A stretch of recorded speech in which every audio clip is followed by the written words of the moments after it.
across the UK. On DAB+, on YouTube, on your mobile, and on your side. This is Talk.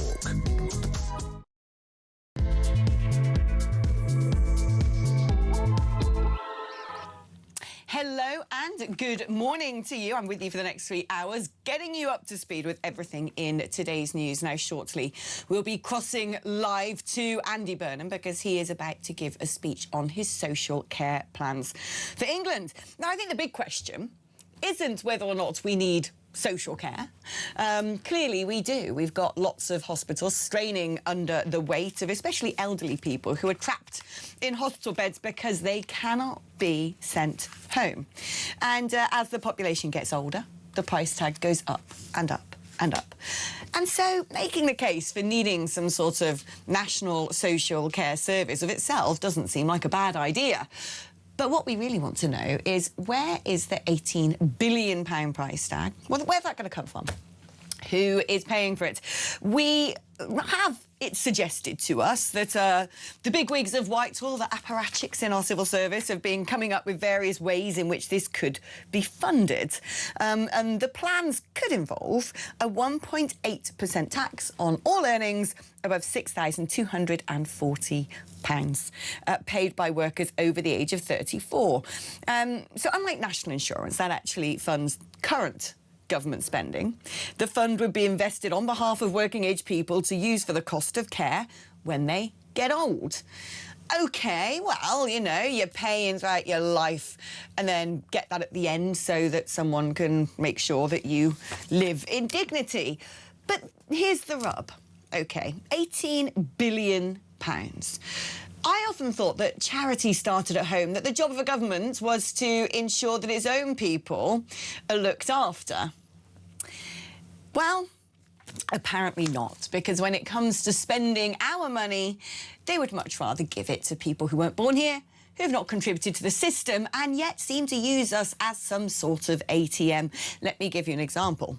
The current bill for housing so-called asylum seekers, they're not asylum seekers, they're chancers, they're terrorists, they're rapists, they're people who come to try and work on the black market. Maybe the odd, I don't know, 0.5% might be genuine asylum seekers. But otherwise, there we go. That is estimated to be anywhere between £5 billion and £8 billion a year. The price actually goes up when you look at all the legal fees for people who keep challenging in court deportations. The foreign aid budget, £9 billion. Foreigners using the NHS every year and not paying for it, well, that's estimated to be £2 billion. Foreigners receiving universal credit. That's right, welfare payments. People who are not from this country, have not contributed to this country, were not born in this country, and yet want us to pay for their existence in this country. That is £12 billion a year. And foreigners in social housing, that's right, the ones that we give free accommodation to, because, well, clearly they deserve it more than we deserve to have adult social care. That is £3.6 billion in London alone. You tot up all of those figures and you have £35 billion per annum, which, if you think about it, the 18 billion ticket for social care, well, it's about double that, isn't it? So how about, Mr. Burnham, you talk about immigration for once. Every other topic seems to be in your remit, but not our borders, not the illegal crossings that you seem to think are doing really well. You say Labour's plan is working. What plan? What was the plan? Smash the gangs? Oh, that's right. I'm looking through the newspapers and yet another people trafficker's been thrown in prison.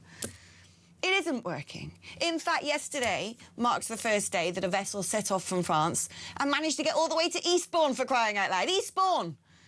The journeys are just getting bigger. The French are doing nothing. You're doing nothing. Well, you're not even talking about it. You're just gaslighting us that all of this stuff is perfectly normal. Well, it is not. So let us wait and see what the Prime Minister has to say. But I'm not particularly happy about having to pay almost 2% more in tax when we could be getting that money from other people that my taxes seem to be paying for already. So there you are. Benedict, how are you, my darling? Benedict Spencer's going to be with me in the studio for a full 3 hours. I'm all right. How are you doing? I'm a bit weary, but I'm OK. A bit weary? Yes. Okay. Well, you don't seem weary. You seem up for the fight. You seem. Do I seem ebullient? Ever so slightly, yes. Much more so than me. I'm slowly melting into a puddle because, It's hot of course, in here. yeah, the latest round of heat wave is it's coming for us. Do not moan about the heat wave. Oh, I Don't will scare moan that about heat wave that. away. I will moan about the heat wave. I'm fully fed up of it. I've had enough. It's outstayed its welcome. Don't. It absolutely hear has. it. Absolutely has. It needs to be. London is the perfect city for it to be about 24, 25. When it gets to about 33, no. That's why we went to the colonies. We didn't want the colonies here, temperature-wise. That's why we went overseas, and we could send people who enjoyed. You know, we got the colonies now, so we may as well have their climate as well. You know, you have like the separation of powers. Well, we had the separation of climates in Britain, in the British Empire. That was better back then. I dislike this very much. But as you can see, I've come dressed for the occasion. Jeremy Kyle doesn't particularly like the suit, but maybe you will. I did. I like that suit quite a lot, actually. There we go. Thank you. It feels very summery. It's the wrong thing to say on the radio, isn't it? I'm wearing a tobacco-coloured suit for anybody that can't see. Is that what we call that? That tobacco? is what we call, yes. Okay. That's the technical term. Okay, not camel colour. He said, no, camel is slightly lighter, and Jeremy said vomit, and that made me slightly concerned for what it was he'd eaten the night before, if this is the colour as vomit. But that's not actually what we're here to talk about. That is not what we're here to talk about. In Though fact, we we could. are, of course, waiting to cross over to Andy Burnham, who is going to be making a speech on his plan for a national social care service. I mean, what do you make of this? I think there's a perfectly valid argument to say we're going to need this. We keep being told we've got an ageing population, we're living longer, although actually that's no longer true. Apparently our generation's life expectancy is 10 years lower. Oh, you've got to be kidding me. On top of everything else, my life expectancy's going down? Yeah. Well, that was the only thing I had to look forward to, was that I might live into a good, ripe old age. But it turns out, no, the crushing weight of responsibility of paying for everybody else is also going to rob me of those sort of twilight years as well. I mean, just instinctively, I'm always suspicious, as anybody should be, of anything that has the words national social in the first line. So, you know, just off the bat, it doesn't strike good vibes. Obviously, though, we do need to find a way of paying... I've only just got that. Thank Sorry, you. it took me a while. I told you I was weary. But I'm sat here in a brown suit. I can't necessarily make these kind of jokes. But, you know, the thing is, obviously we need to find a way to pay for this sort of thing. Yeah. It is something that's slowly starting to strangle a lot of public finances and the way that things like the NHS, for instance, work. It has been used as justification for bringing in a great wave of people from overseas to try to staff social care. And ultimately, this is a burden that we can't sort of just continue pretending isn't going to cost a lot of money. We are going to have to find ways of funding it, ways of managing it, because the actual ways of managing it currently don't work, as you've sort of alluded to, the amount of bed blocking that goes on in the NHS as a result of this. The system doesn't work. I'm sorry to say, though, it's going to mean that things are going to have to be cut from elsewhere, because we can't simply continue to borrow and tax and borrow and tax and just hope that everything works out well, because you're killing growth. You can't have these nice, shiny first world society systems if you don't have the wealth to pay for it. And there are going to be lots of people who are sat there thinking, but this is an incredibly wealthy country. It was. Now, relative to countries like, I don't know, third world countries like Somalia or Argentina, maybe, yes, this is a wealthy country, but it's not as wealthy as it used to be. It's not generating the wealth that it used to be. If you want to get back to being a country that can launch something like a national health service and it work, you need to continue to be prosperous. You can't decide you're going to rob Peter to pay Paul and just hope that everything just stays as it is. We've had the experience of thousands and thousands of high net worth individuals already leaving this country, which is ironic, because then the government turns around and goes, oh, don't worry, everybody, we've brought net migration down because we're, you know, chasing all the millionaires away. But we've had that experience. A lot of the money is now leaving this country. Where is the money for it, therefore, going to come from? It's going to mean awkward conversations for Andy Burnham, who right now is doing the thing of trying to come out and say, I'm going to be optimistic and I'm going to promise you this and that and all these other wonderful things. The crux is going to come when he has to find the money for certain things, and certain areas are going to not get the money that they necessarily want. Does he have the gall to turn around to his backbenchers and say, this benefit isn't going to get paid for, or this particular service isn't going to get paid for? I don't know if he's the man with the stones for that. What do you make of the fact that he has sort of sent a political olive branch out to other parties, saying, let's all get together, let's have consensus on this issue, it is so pressing, we need to discuss this, and forget party lines. And yet, he didn't invite Reform UK, who are, if it ain't going to be a Labour government, it's likely to be a Reform one. I mean, it's just, to me, he actually put a video out on social media, being the big I am, going like, you know, this is such a serious subject, we shouldn't have political point scoring when it comes to elderly care, but I'm not going to invite Reform UK to the meeting. Everyone else but Reform UK. I mean, it's pathetic. It's because ultimately the major parties, I think, are trying to sideline reform. They understand the threat that reform poses to them. The tricky thing about all of this is reform's very existence and the fact that they've polled quite so well, I think, is a sign that traditional voting patterns have already been shattered. Now, this is something that will actually hurt reform at some point as well, because they can't rely on the same sort of institutional loyalty that the Tories and Labour milked for so long. Reform doesn't have that, which means actually that reform has to be better. It has to be better than the Tories or Labour ever were at their very peak in order to keep people on side. And this, I think, is what you're starting to see in the slight dip in reform's polling right now, which is that it doesn't have the same sort of loyalty, which means that voters can potentially go from reform to I don't know or elsewhere. That's not necessarily a bad thing, though, actually, because it will keep reform honest, or it should do long term. But I think people can see what's going on with the way that, you know, you've got Kemi Badenoch, who, you know, broadly I think is doing a pretty good job, but is still doing the whole sort of, I want to work with Andy Burnham on XYZ, and then Burnham sort of returning the favour. People are not stupid. They can kind of see that, and they do understand, well, hang on, aren't you two people supposed to be diametrically opposed, and aren't you going to be tearing each other's throats out of PMQs for the next couple of months? I don't think anybody's going to buy this idea that they're actually coming together to find a solution to social care. And old habits die hard. Just because right now reform is the punch bag for both of these parties doesn't mean that they're going to be able to resist knocking chunks out of each other. Let's say reform's polling dips quite aggressively, like the Greens has. I don't think that's going to happen, but let's say that it does. Well, then your biggest opponent isn't reform anymore. Then it's back to being the Tories, or Labour if you are the Tories, at which point they then turn in on each other, and everybody then turns around and going, so nothing's really changed. You are still the same old, same old. You don't really have any solutions, and we're back to the usual sort of Punch and Judy politics. So I think people can see the attempts to isolate reform, a bit like people could see in Clacton, all of them going, well, we're not going to stand. You know, none of us are going to put this up because, you know, this isn't a serious by-election. He said the C word. At which point... I didn't I? I know, he said the C word. Does that... We might have to play the magic video at some point. Do you know what the soon. fortunate thing with that is, though? Because very few people are standing, the candidate list is relatively small. So it's not the sort of standard thing where you have to read out hundreds and hundreds and hundreds of people. No, it's the opposite. Every man and their dog standing, other than the other political party. Oh, I thought that... how many are there now? That's a long list. I sort of clocked out when it was obviously the joke candidate, and then there was a second joke candidate. Oh, right, you haven't heard it. Well, how many more probably, are there? I think there's about 30. I think there's 30 you've got candidates. To be kidding me. And we've had to pre-record it. Jeremy has been in charge of the one reading the list of all the candidates. So we just hit a button, play the video, and off we go. And somebody I can have a minute and a half nap. Should really warn me of the totalizer, because I don't think it's unfair to clock out after the second joke candidate announces that they're standing, and that's it. Somebody should really say, right, it's up to this many now, so please, for the love of God, don't say the word. Some of the names are beautiful. So anyway, you're actually going to slowly enjoy reading it out, is what you're going to say. I'm not reading it out. If we do it, if we have to play it, it will be Jeremy's beautifully mellifluous. Yes.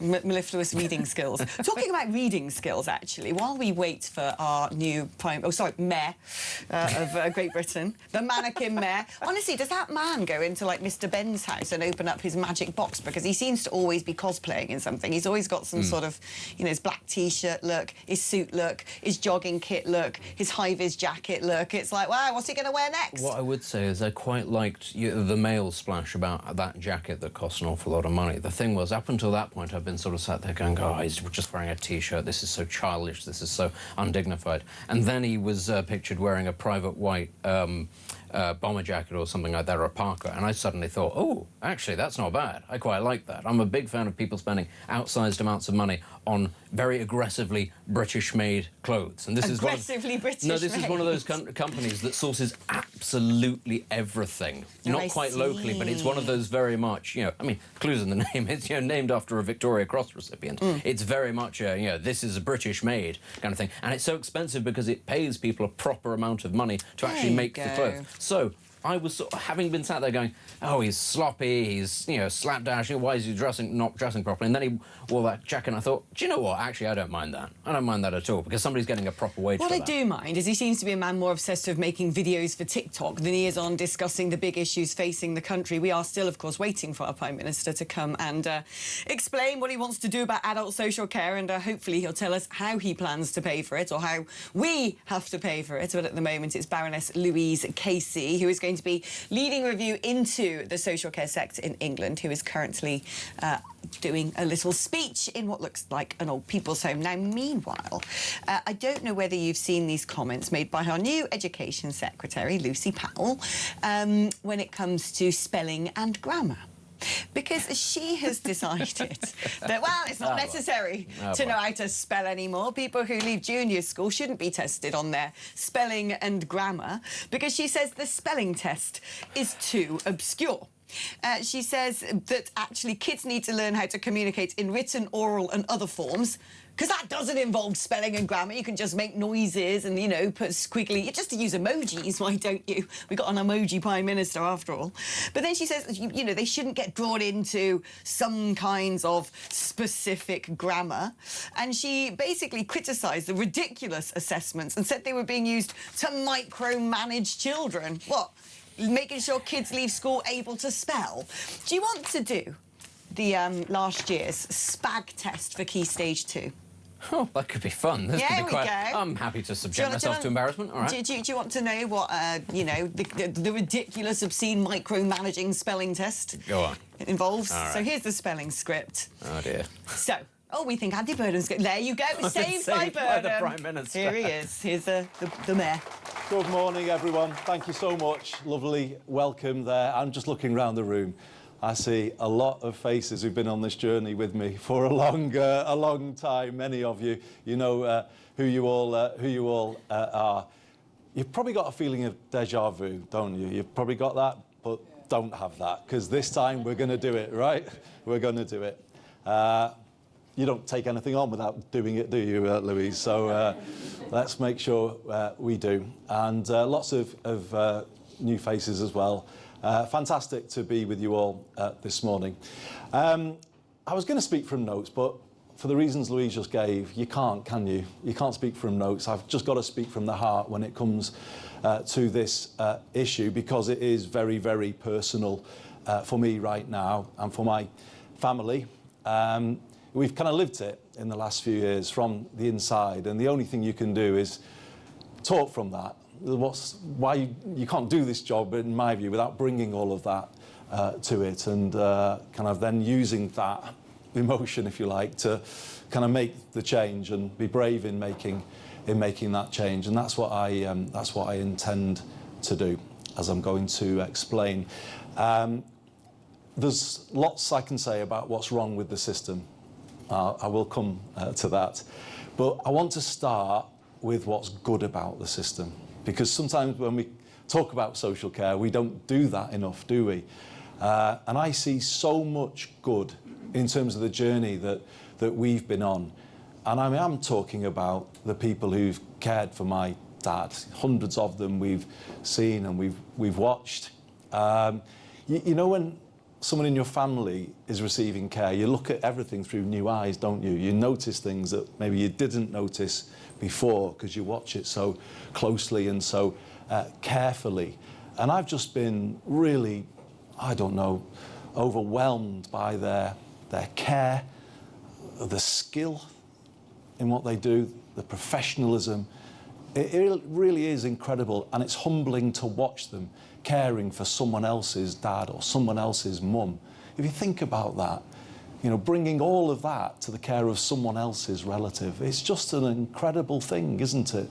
That, to me, they should be the best paid people in society, not the worst. And, you know, I just start with that feeling. And I need to say this, because, you know, many people from other countries have been caring for my dad. I want those carers to know we appreciate you. We appreciate what you are doing to support people here. And that really matters that I say that as well. There is so much to be proud of. I mentioned the skill and the care and the professionalism.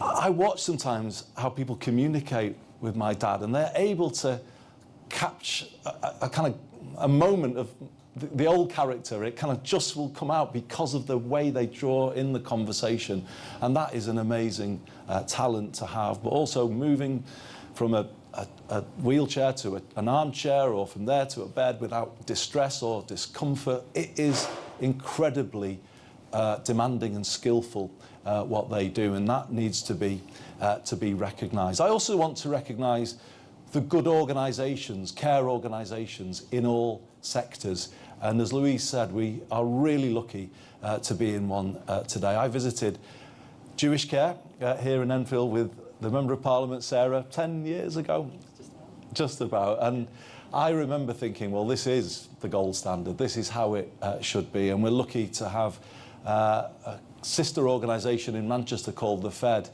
leader of Bury Council here today, chair of the LGA. He knows what I mean when I say that's whole person care, Eamon, isn't it? When you know it when you see it, and you see it there at the Fed, you see it here at Jewish Care. I see it at the faith-based charity who run my dad's care home. I see the same. I see good in all sectors. And let's celebrate the good in social care before we turn to the things that we know need to be better. And before we then say, and how have we got to this position? When it comes to the bad, I think there's only one group really to blame, and that's my generation of politicians. It's almost 30 years since the Royal Commission on Social Care. 30 years. And in that time, what did Yvette say? 22 reviews. I mean, it's a major dereliction of public duty that Parliament has not faced up to this, of all challenges, something so fundamental to life as this. It's shameful, to be honest, that politicians have put point scoring before fixing this issue, but that's what's happened. It's created a feeling in Westminster that this is too difficult, and if you take it on, you're taking on too big a political risk. Or how can we have got to a position where it's too difficult to fix the basic care that we give to each other, that fellow human beings receive? I mean, how has Parliament got itself to that position? And there is something here that is a test for the political and the media culture in this country when it comes to this issue, how it's spoken about, how it's reported. It's for everybody. Everybody needs to take on board what is being launched today with this big conversation, because I think everybody needs to engage in it responsibly, needs to remember who they are talking about, what they are talking about, the people who work within it, and to do it respectfully and to do it accurately. I just think that's a really important starting point, and I feel I need to say that. Because the current situation, frankly, is bad for everybody. It's certainly bad for the people who don't get the care that they need. It's estimated today in England around 2 million adults have unmet care needs. Now, think about that for a moment and what that means. I can, again, certainly attest from family experience that it's too hard for the family carers, and the leader of the Liberal Democrats, Ed Davey, was quite right to talk about that on the radio this morning and say how important it is that we see people struggling in their homes looking after a partner or a relative. It can break people if they're kind of left without that support that they need. In fact, it does break people, and that needs to be recognised. It needs to be recognised that people can see everything they've worked for wiped out by the costs of care. Hundreds of thousands of pounds can just disappear paying for care. Adults with disabilities will say that they face very unfair care charges just to live their life. That needs to be recognised. And let me come back to the staff doing what they do on poverty pay. I've been made aware of somebody homeless working in a care setting, living out of a mobile home. Just again, think about that. How can we enable those staff to give a real sense of security to the people they're looking after if they do not have it in their own lives. And it makes what they do all the more remarkable, that they do care in the way that they do. But we cannot take them for granted, and we must not do that.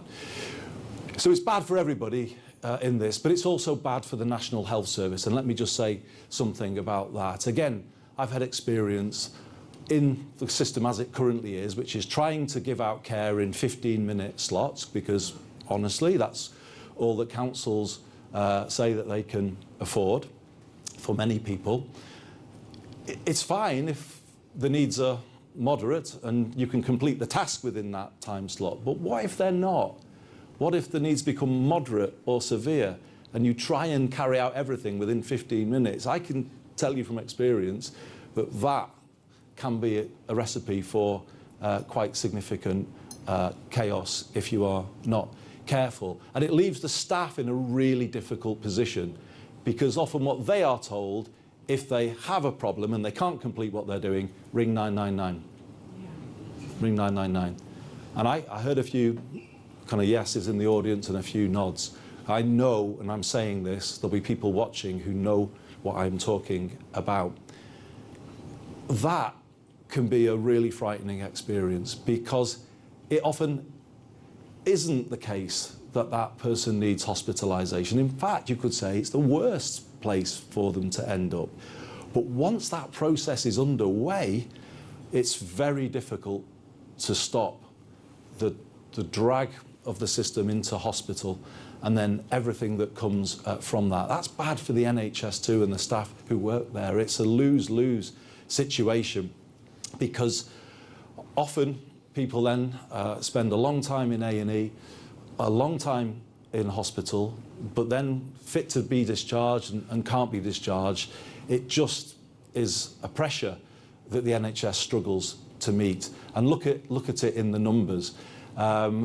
Today, or on the latest figures, about 6 million people, just there or thereabouts, over 65, are going to A&E every year. Now, some of those will be from social care settings. If you go back to 2010, it was about half, roughly 3 million. So you can see that change in that period. Last month, 13,600 people were deemed medically fit to be discharged, but couldn't be. That was in an average across the month in England. 3,000 people every single day receiving corridor care. Corridor care. The trade unions now are monitoring corridor care. Do you remember there was a time when that was what you called the winter pressures? Well, these are year-round now, and staff in the NHS are trying to deal with those pressures every single day. And there's growing talk of burnout amongst NHS staff, because the pressure they are trying to deal with is simply too great. And it's not sustainable. If you think about all of those things, then you know the NHS cannot carry on in that position. And let's not have a conversation about social care as though it lives in its own silo. It doesn't live in its own silo. It's intrinsically linked to the National Health Service and what happens there. When I left office as Health Secretary, wasn't all my doing, but 98% of people there or thereabouts were going through A&E within 4 hours. If you look at that figure today, it's about 75%.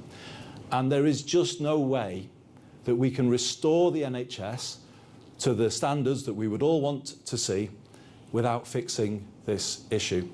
We can't do it. So we need to face up to it with a new determination. We need to bring our best game to this, and not the sort of stock in trade of Westminster, business as usual, and just finding a reason to score points rather than actually face up to what's involved here, given that it involves so many vulnerable people, so many underpaid staff, and so many under pressure people in our National Health Service. We need to bring the best of us to solving this issue, because it affects all of us in one way or another. So that brings me then to what I want to announce today. 3 announcements, and you've already got a flavour of some of them, but this is what I've decided to do coming into office, to bring things forward. And the first thing is to ask Baroness Casey Louise to bring forward her review by a year. So working with Yvette and with Angela and other colleagues, we want to expedite that review. We ideally want to do it even sooner, but we've got to be realistic.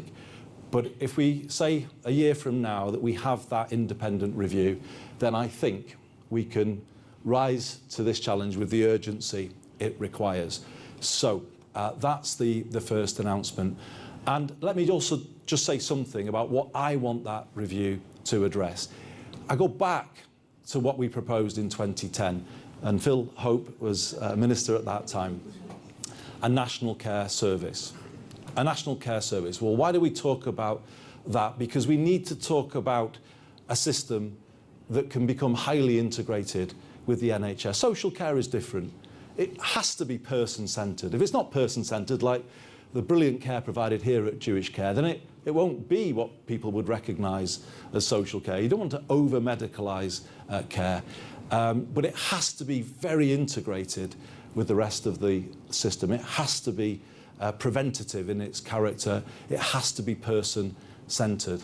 And that's what we're asking Louise to give us her report on. How do we deliver a national care service in England that sits alongside the National Health Service, works in a similar way, that is highly integrated and can optimise the journey of a patient. If a patient's leaving home to hospital, back as quickly as possible, and there's no delay. We also then ask for a principle of home care wherever possible, so that we have an approach that supports people where they should be and often where they want to be, rather than ending up in a hospital bed. So how do we deliver a national care service? Well, there we go. I mean, we sat there, didn't we? We've listened to, I don't know, it started off a bit like a wedding speech. It's like, oh, look at all my mates, what a proud day, you've helped me get here, blah, blah, blah, blah, blah. And then there was a sort of load of middle management nothingness. And I think we've only just got to the bit where he's talking about needing a policy, and the policy being about adult social care. And, well, I don't know, we just got a bit bored, frankly. I'm going to play that back when I go to bed tonight. That was quite soporific. Yeah, I dropped off. Me too. I actually had made a little nest with my hands on the desk. Yeah, the thing is, you understand he's trying to do this sort of quite folksy kind of, soft padding into the actual crux of what it is that he wants to say. But my word, does that actually just grate slightly. And again, he's trying to do the whole speak from the heart, not from a script sort of thing. But it's just, it doesn't make for a very good sort of announcement sort of style. You need it to be short, sharp, crisp, get to the point. Get to the point. I mean, what we time don't have all day, what time is it now? It's nearly 25 to 11. I know. Like this is and easiest, what was that? That easiest first half hour of work I've ever had. It was both easy, but also kind of very difficult, because you felt your sort of intelligence being bludgeoned into submission slightly as it just wore on and on and on. I wonder how long he's going to go for. He's still going. For anybody He's still going, but we just decided he wasn't actually saying anything, so we just decided to we'll give bring up. you the bullet points later. Yeah, if there are. You don't need to suffer that anymore. Subject some poor person to actually go, write this down, what it is that he says. Get it sort of filtered down to maybe 3 top lines. Let us know what it is, and we'll tell you in the next hour, because that's the best thing to do. Well, at least he put on a suit today. He is wearing a suit and a tie. I mean, well done. Yeah. Well done, Mayor. He owns more than one tie. That's exciting. Now, shall we move on? Because that was deeply tedious. We learned absolutely nothing. I had a cat nap. I enjoyed it. But now it's time to get back to business, because we've got other stories to discuss while we wait for Andy Burnham to finish that speech, which I guess might be around, I don't know, 26th of March 2027. At any guess at the rate he's going right now. Let us now move on to the subject of when one should apologise. Should you apologise when you didn't mean to do something, but it affected someone anyway, or do you only apologise when you've willfully done something? Because, if I walk up the street and I happen to bash into somebody, I usually go, oh my gosh, I'm so sorry, but I didn't actually intend to bash into them. maybe I just shouldn't apologise, but bang, and be like, no, didn't mean to, so, you know, F you. So this was apparently Zack Polanski's excuse on Newsnight yesterday. I'm glad, actually, the media are now picking up on this. Nigel Farage has written a fascinating piece in the Mail today, and I must admit I agree with a lot of what he says. I'm not sure I totally agree with reporting the matter to the police. The matter being that a Green Party activist at one of their conferences was wearing a T-shirt with a guillotine on it with the phrase, "We're only making plans for Nigel," which is clearly suggesting that the Green Party's plans is to publicly execute the leader of Reform UK. Zack Polanski reposted this and then quietly took it down. And Zack Polanski says, oh, no, it's not a problem. It's a mistake. I didn't mean to repost it, whatever. I'm going to have to manage my social media a bit better. Nope, the word sorry does not exist in his vocabulary because, let's be fair, everybody on the extreme left are part of the dark triad of narcissism, sociopathy and Machiavellianism. Not exactly the sort of people that apologies often spill forth from. But Nigel Farage points out, of course, that all of this happened in the wake of the brutal and horrific murder of Anne Widdecombe, which, of course, everyone's gone quiet about that now. He also points out that there was this sort of strange, fictional, far-right terrorism plot that was busted in Suffolk, which turned out to be no such thing, and yet the then Home Secretary Shabana Mahmood made quite a lot of capital out of the fake news far-right plot. And Nigel Farage pointed out, look, if I had done this, if someone from Reform UK was wearing a T-shirt with a hangman's noose and said, these are our plans for Andy Burnham, and Nigel Farage had retweeted it, it would be an absolute bun fight among the media, reporting it, vilifying him, demanding his resignation. Two-tier any? It does seem to be so to me. Well, let's speak now to the brilliant Baroness Claire Fox, independent peer and director of Academy of Ideas, a big fan of free speech, but also, of course, a former Brexit Party MEP alongside Nigel Farage, myself and Anne Widdecombe. Good morning to you, Claire. First of all, what did you make of Polanski yesterday on Newsnight refusing to apologise? Well, would you believe it? I am less condemnatory of Zack Polanski on the refusing to apologise point than maybe you would think.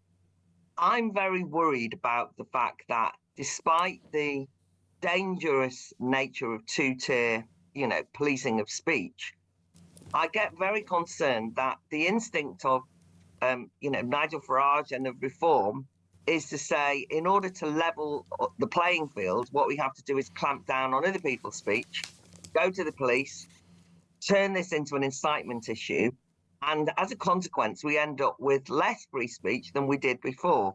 And I have every sympathy. But Farage is absolutely right in his article to say if he'd posted this, there would have been a different reaction. Mm. But just because of that doesn't mean that it would be the right thing to do to say that somebody who's wearing an absolutely vile, intemperate T-shirt that's then retweeted. I mean, it wasn't originating from Zack Polanski, that should become a matter of criminal charges, incitement, in which case the jails are just going to be full. Because I think that what we need to do is to hold our nerve in circumstances like this. We can point out the hypocrisy. I remember when Zack Polanski, I think actually on Newsnight as well, welcomed the arrest of Graham Linehan for his tweet or in relation to the trans issue. And so, Zack Polanski is no friend of free speech. No. But Reform should be. I mean, their instinct should not be to clamp down all the time, even if it makes them feel as though that's a fair, level playing field. I think it's a mistake. Do you think there was some sort of strategy in here to make it a media line, to report it to the police so the media might talk about it in order to highlight this hypocrisy, in order to highlight the fact, actually, that we're not talking enough about the potential threat posed by the radical left when it comes to politicians on the right?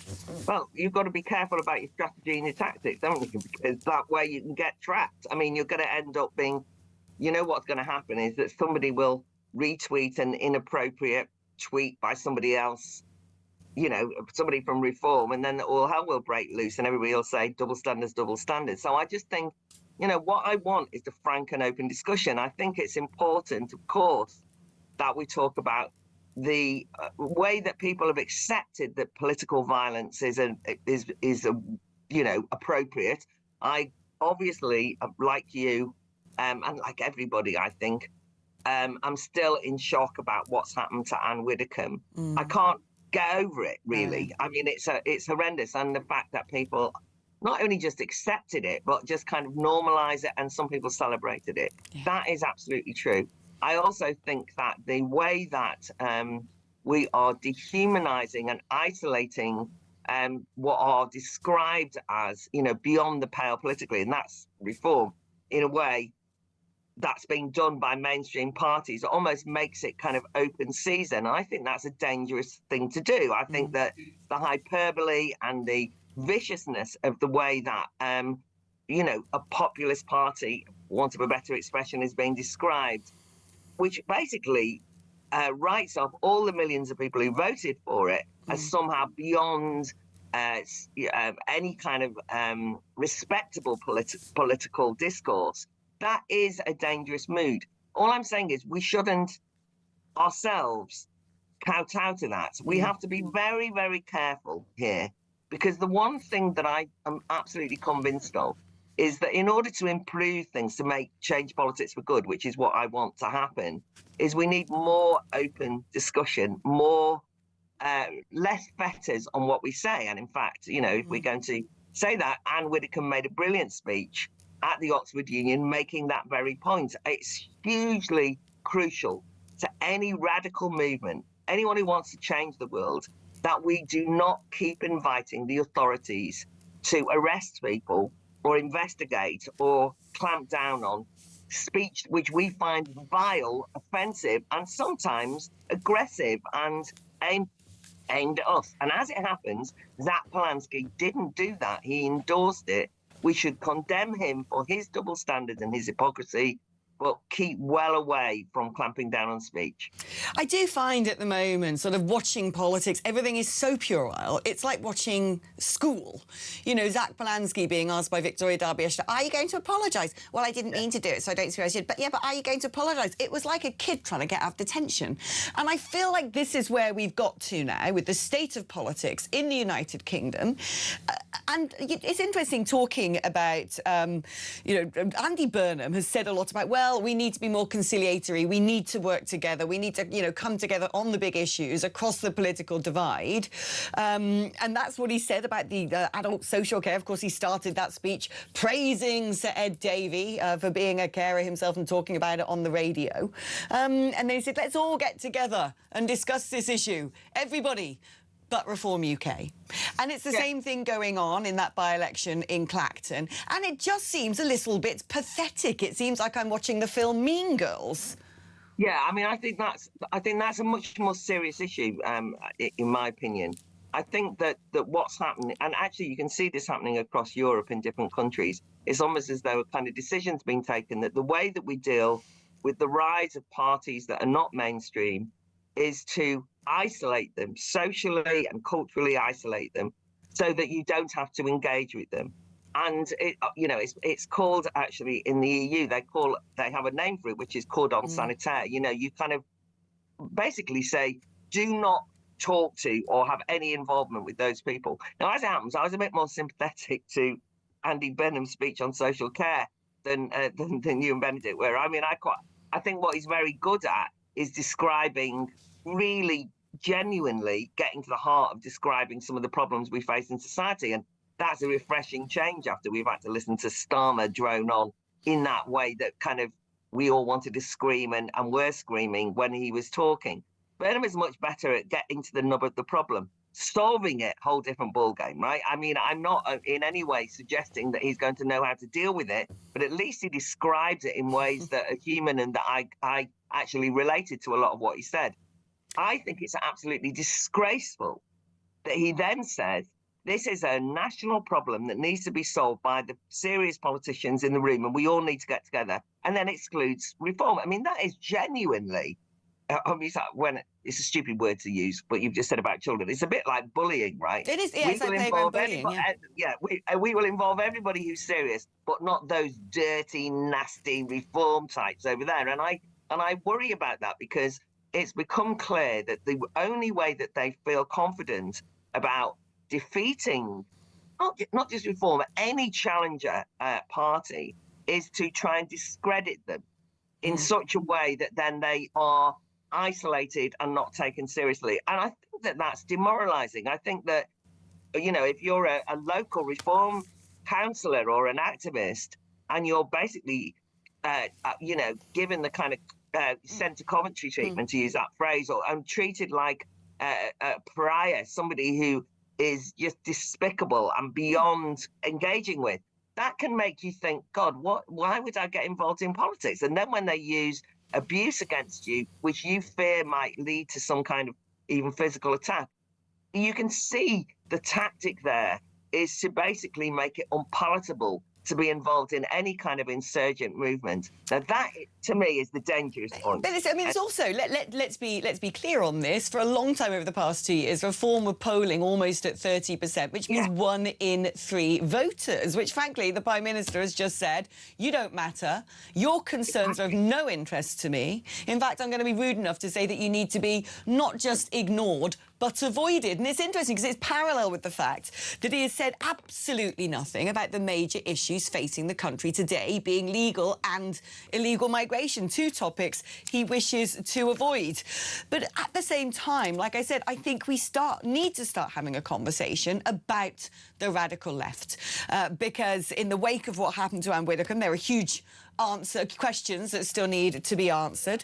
Very often in the Be Kind movement, you see the rhetoric of be kind or else, you know, the veiled threats, the demonisation, the stochastic terrorism, where you create an environment in which you make somebody come across as such an existential crisis, it can prompt someone with a screw loose to go and act upon urges to stop that person. I don't like the phrase in politics, stop Reform, because I think, you know, it sounds a bit like, go on, do what's necessary.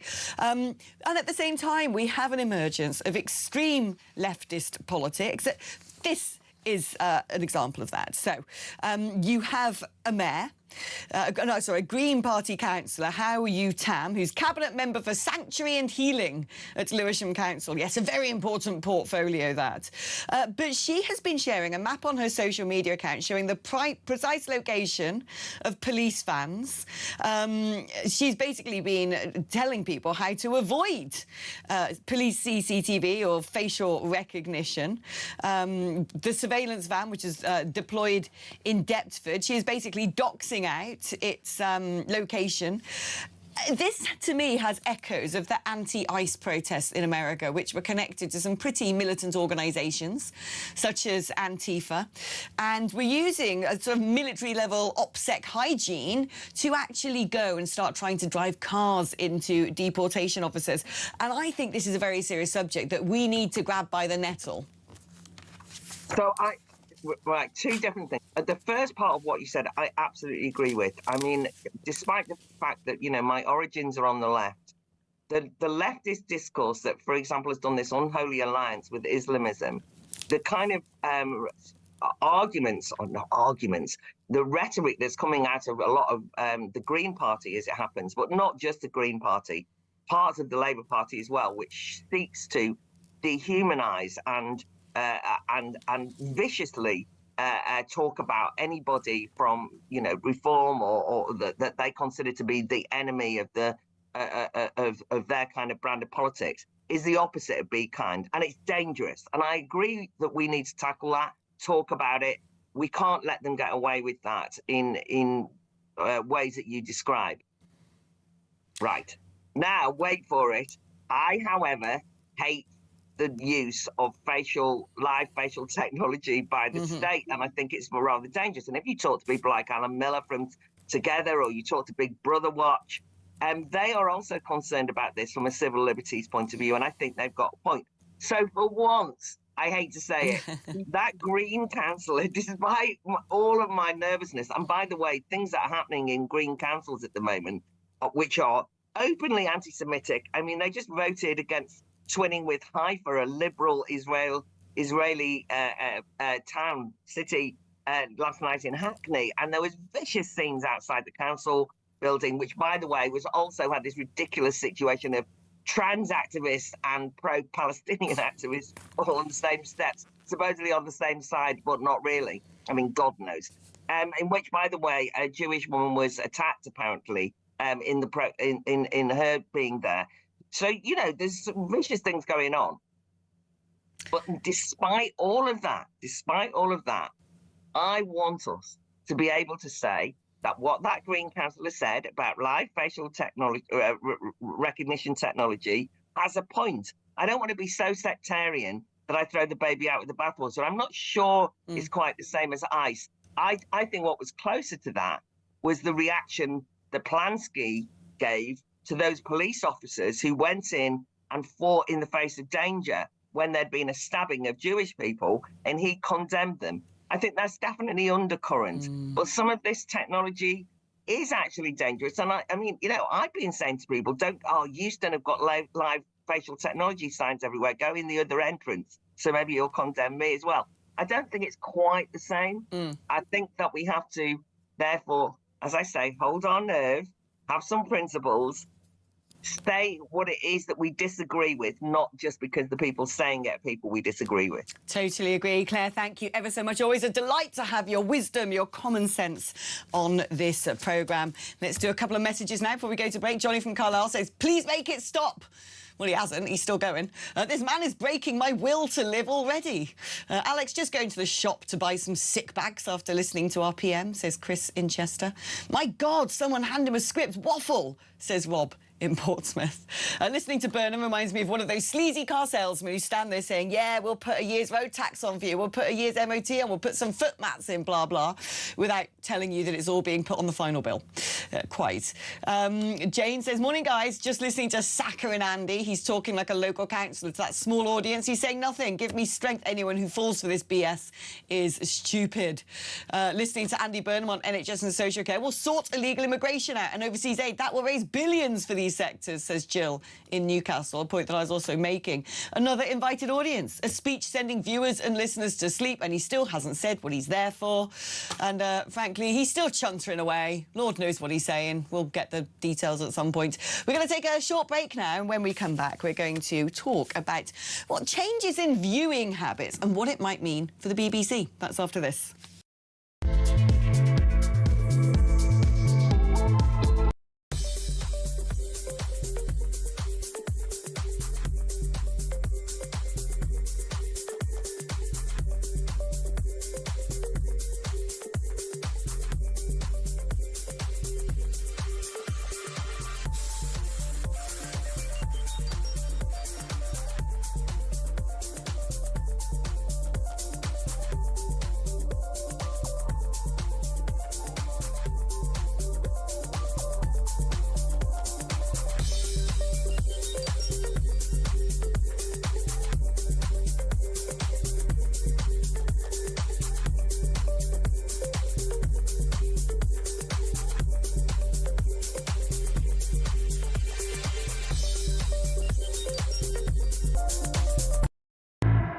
The borders have been opened to Islamist extremists. They are radicalising individuals in broad daylight, nurturing anti-Semitism, and they've been caught red-handed on multiple occasions, yet the government is refusing to act. That's across Europe, by the way. It's not just in France. It's not just in Germany.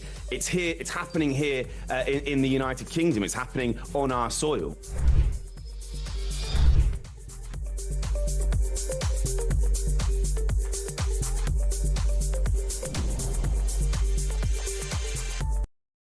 Across the UK, on DAB+, on YouTube, on your mobile, and on your side.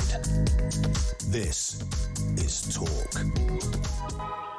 Welcome back. Now, we all know that the sort of way we watch television, the stuff that's on television, has totally changed. We still have to pay the licence fee, but many of us aren't necessarily watching the BBC anymore. Well, a new survey by Ofcom suggests that TV viewers are now as likely to turn to Netflix as they are the BBC. Netflix is now the first choice for 26% of viewers. The BBC's at 25%. YouTube is up there among people aged 75 and over. however, apparently viewing rose from 28% to 33% last year. Those silver surfers, they finally discovered the world of YouTube. And in good news, for us at least, aside from screens, 93% of adults listen to some form of audio content. 87% listen to live radio every week, giving it the longest reach of any media sector. Long live the radio. Let's speak now to Robin Aitken, who's a former BBC journalist and the author of Can We Trust the BBC? I mean, Robin, the writing is essentially on the wall for the BBC, isn't it? They're talking about, I don't know, possibly putting a BBC iPlayer behind a paywall. But I never hear, when you look at this and look at the fact that the BBC no longer monopolises the market, but the licence fee keeps going up and up, what I never hear from the BBC is actually offloading and getting rid of stuff. No, you're quite right. Good morning to you, Alex. Yeah, I mean, this is, there must be quite a lot of worried people in the upper echelons of the BBC, because actually I think things are approaching crisis point at the corporation. Because these latest figures that you mentioned, the Ofcom figures, they don't quite tell the whole story, obviously, because those people who log on and watch Netflix as their go-to channel, I mean, these people are probably not that interested in news and current affairs, I would guess, because you're not going to get that on Netflix, right? So you're looking at two different audiences. But the problem for the BBC is that the way the market has fragmented and the way more and more people are migrating away from the corporation means that it's becoming something that everyone has to pay for, but not everyone watches. And the more that happens, the more there will be a sense of alienation from the BBC by those people who don't want it. Nobody wants to be forced to pay for something they don't want. And that's the problem. And more people are leaving the BBC altogether and not paying their licence fees. That, in a nutshell, is the whole problem. It raises questions about what the licence fee is supposed to be for, because we're told it's for public service broadcasting. And yet every time the BBC are forced to make some sort of cuts, they do things such as cutting UK rolling news. We now have this merger between what was the BBC News Channel and BBC World. And I find it quite deplorable that a certain time of night, if I wanted to watch BBC News, is being presented by a foreign man in studios in Washington, which seems absolutely ridiculous considering the first B is supposed to stand for British. And yet they will keep pouring hideous amounts of money into, have-been celebs who want to make podcasts on iPlayer and, big ticket entertainment, when, as we can see, people who want that stuff are going to independent platforms such as Netflix.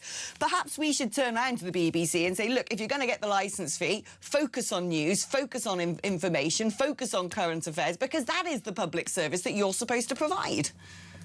Well, yeah, I would agree with you, but then I'm a big consumer of news and current affairs, and let's be honest, a lot of people aren't. Alex, I mean, you've got to acknowledge the fact there's an awful lot of people who simply aren't interested in politics, and the last thing they want to do is turn on the television and watch a lot of politicians talking about current affairs. I mean, that is the reality of the situation. The point about the BBC is this, that the BBC has always argued in terms of its universality. What does that mean? It means that because everyone has to pay for it, it has to provide something for everyone. That's why it has Radio 1 for those people who like pop music, it has Radio 3 for those people who like classical music, etc., etc., etc., on through all the channels. And the point is that actually we're arriving at a point where basically, look, I'm sorry to interject. We're running out of time. It needs to be streamlined, I think, is what we can agree on. We've got to take a break now, but don't go anywhere, because we'll find out what Burnham's saying afterwards.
across the UK.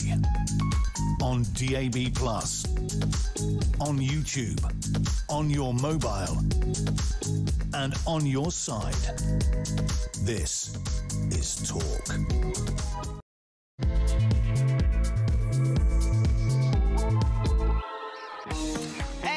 There we go, the music's back. It's time to wake ourselves up again after 1 hour of Burnham saying, well, absolutely nothing. It appears, I just said to Ted, the producer, and I said to Benedict, my gosh, Benedict, rub your eyes, son. You look like that did for me. That really did for me. Yeah, that was I struggled, I must admit. I struggled. But we sort of figured, what did he say in that hour? There was noise. I don't know. That was it. We don't know. Like, he didn't say anything. Yeah. Apparently, he says that the social care failures are a major dereliction of public duty. And that's it. Do we know how it's going to be funded? No. Do we know what it's going to look like? No, because, of course, Baroness Casey is doing a review into the sector. So then after that, we will find out. So quite what he was waffling on about for an hour, I'm not really sure. Welsh Rob says, thanks for cutting the Burnham waffle. I was waiting for the flip chart to appear. Don't listen to it when you go to bed, though, Alex. It'll give you nightmares. I find it quite somnifacient. I think that'd be quite helpful tonight instead of fireplace noises and the shipping forecast. My favourite message, though, has come in privately. Oh. I know. It didn't come to 87222. Oh, dear. No, it came to Alex Phillips' own personal mobile phone from Mr. Kevin O'Sullivan. I can hear him right now at home going, ha-ha, laughing because he knows what he wrote. Here we go. He says, Christ, could Burnham be more boring if he tried? Tedious little brain-dead socialist who thinks we all want the government to be our mother. At least when Russia annihilates us, we'll have a ludicrously expensive social care system. Fire him on all cylinders. Tell us how you really feel, Kev. Yeah, I love it. But, you know... At least he stayed awake for the majority of Burnham's. I'm not going to lie, the two of us are properly kind of like, wow. I've actually got eye issues now. Yeah. I feel like I want to do the rest of the show with just like a sort of gentle resting face with my eyes closed. It's fine. There are going to be other stories, right? There are going to be things to actually liven us up. Or is this it? Is this all that in fact, that is what we're going to do now. We're going to move on to other matters. Because, you know, in a nutshell, Andy Burnham says we need to have a national adult social care service. And that's it. Great. That's it. Thanks, Done. Andy. Gone. Wonderful. That's it. All right. Not a bad plan, just not enough of it yet. Not an hour's worth of chat. You said not a bad plan. Is there a plan? I think it's No, more there just. is no plan. I think it was more just a sentence. It's not a bad sentence. Well, more than a sentence. Yes. About 2,382 sentences by the looks of things. The first sentence was good, and the rest of it could have just been, you know, it could have been a tweet, basically. Not even this meeting could have been an email. This could have been a tweet. That's it. Actually, that sort of speech was the equivalent of one of those Zoom conversations where you've got Jobsworths who sort of keep speaking because they think that it makes them look good, and you're like, shut up! I just want to get out of this thing. Yeah. Oh. I mean, we are on Talk Radio, so I'm not saying that that's what I do, but still, I have to fill time sometimes. I have to speak. So yes, let us see. What else can I fill time on? Right, now, we're going to move on to other topics. Today actually marks the 2 years since the horrific, brutal, evil stabbing of children by Axel Ruder-Cabana. We, of course, had an inquiry into the failings that seem to be shared by Germany, for instance, such as sending people on prevent courses and thinking somehow they're going to become non-terrorists. Berlin paying the price for that the other day, of course, when a van ploughed into a pride march and an Islamist basically said that, well, he did it, didn't he? Not like to point that out, though. It's a bit like we've had a report out today that we are technically one of the most anti-Semitic countries in the world. In fact, the UK recorded the biggest rise in anti-Semitic incidents last year of any country with a major Jewish population. And I'm reading this report, and I'm thinking about Berlin, and I'm thinking about what happened in Paris the other day. And it's interesting that you're just not even allowed to mention the fact that what connects all of these things together, the rise of anti-Semitism, Axel Ruder-Cabana, what happened in Berlin, what happened in Paris, is Islamism. It's terrorism. And we seem now to have got to the point that, well, we better not mention that, which seems incredibly dangerous. Well, we are going to mention it because we're joined now by former senior police officer and ex-head of the National Counter-Terrorism Security Office, Chris Phillips. Chris, I remember back in the day, 2002, and after the 7/7 bombings, where we got regular updates on the terror threat level. It was a bit like a traffic light system. And you'd see the presence of more police in big train stations and tube stations and things like that. It now seems that at a time when we know that the IRGC have shipped a load of their cells, their operatives, into the UK via illegal routes, when we're seeing attacks on synagogues, where we're seeing, again, things like what happened in Southport, that we're trying to brush under the carpet that Islamist terrorism is probably still one of the most predominant dangers in our society. Where do you think the terror threat level is today compared to, say, a couple of decades ago? Well, the terrorism threat level, Alex, is at severe. Now, severe means a terrorist attack could happen at any time, and it's very likely to happen at any time, to be quite frank.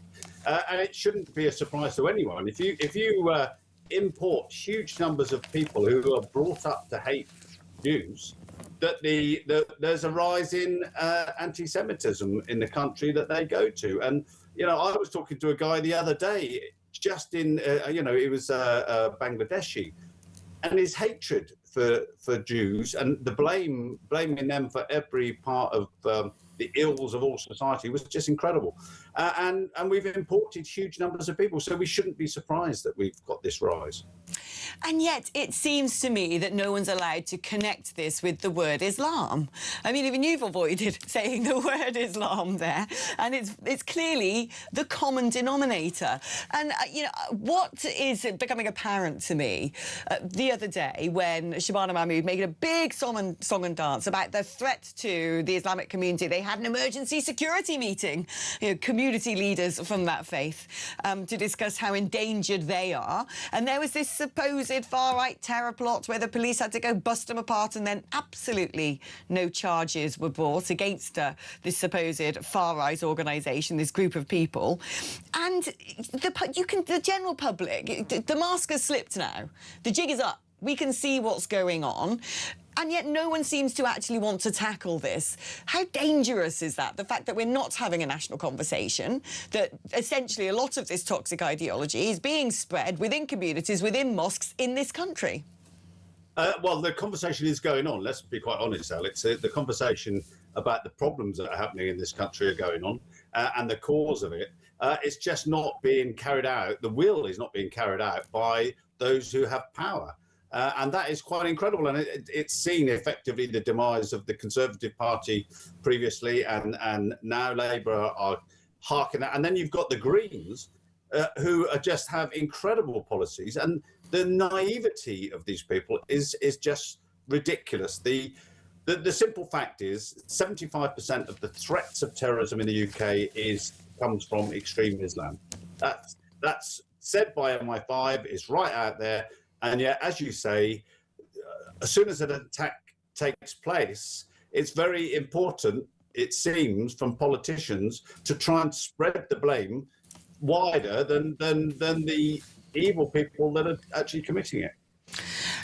Are they essentially, and when I say they, I mean the establishment, are they gaslighting us when they're talking to us, saying, well, you know, actually Muslims are the ones receiving all the abuse and hatred, the threat level against them is intense, they've had to convene an urgent security meeting?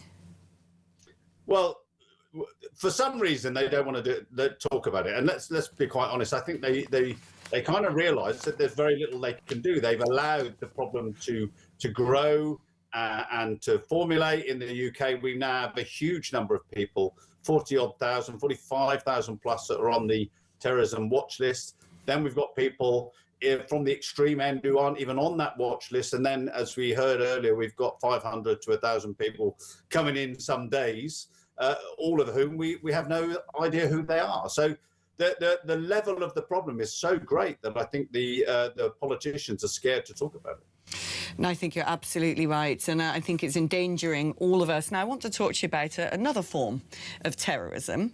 I mean, you will fully understand as a former police officer that now there have been charges brought against the man allegedly responsible for murdering Anne Widdecombe. We can't talk about that specific case, but I will use it as a starting point because, you know, what we were told was a burglary gone wrong, evidently it was not, then got picked up and is being investigated by counter counter-terror police. The suspect was rearrested under terror charges.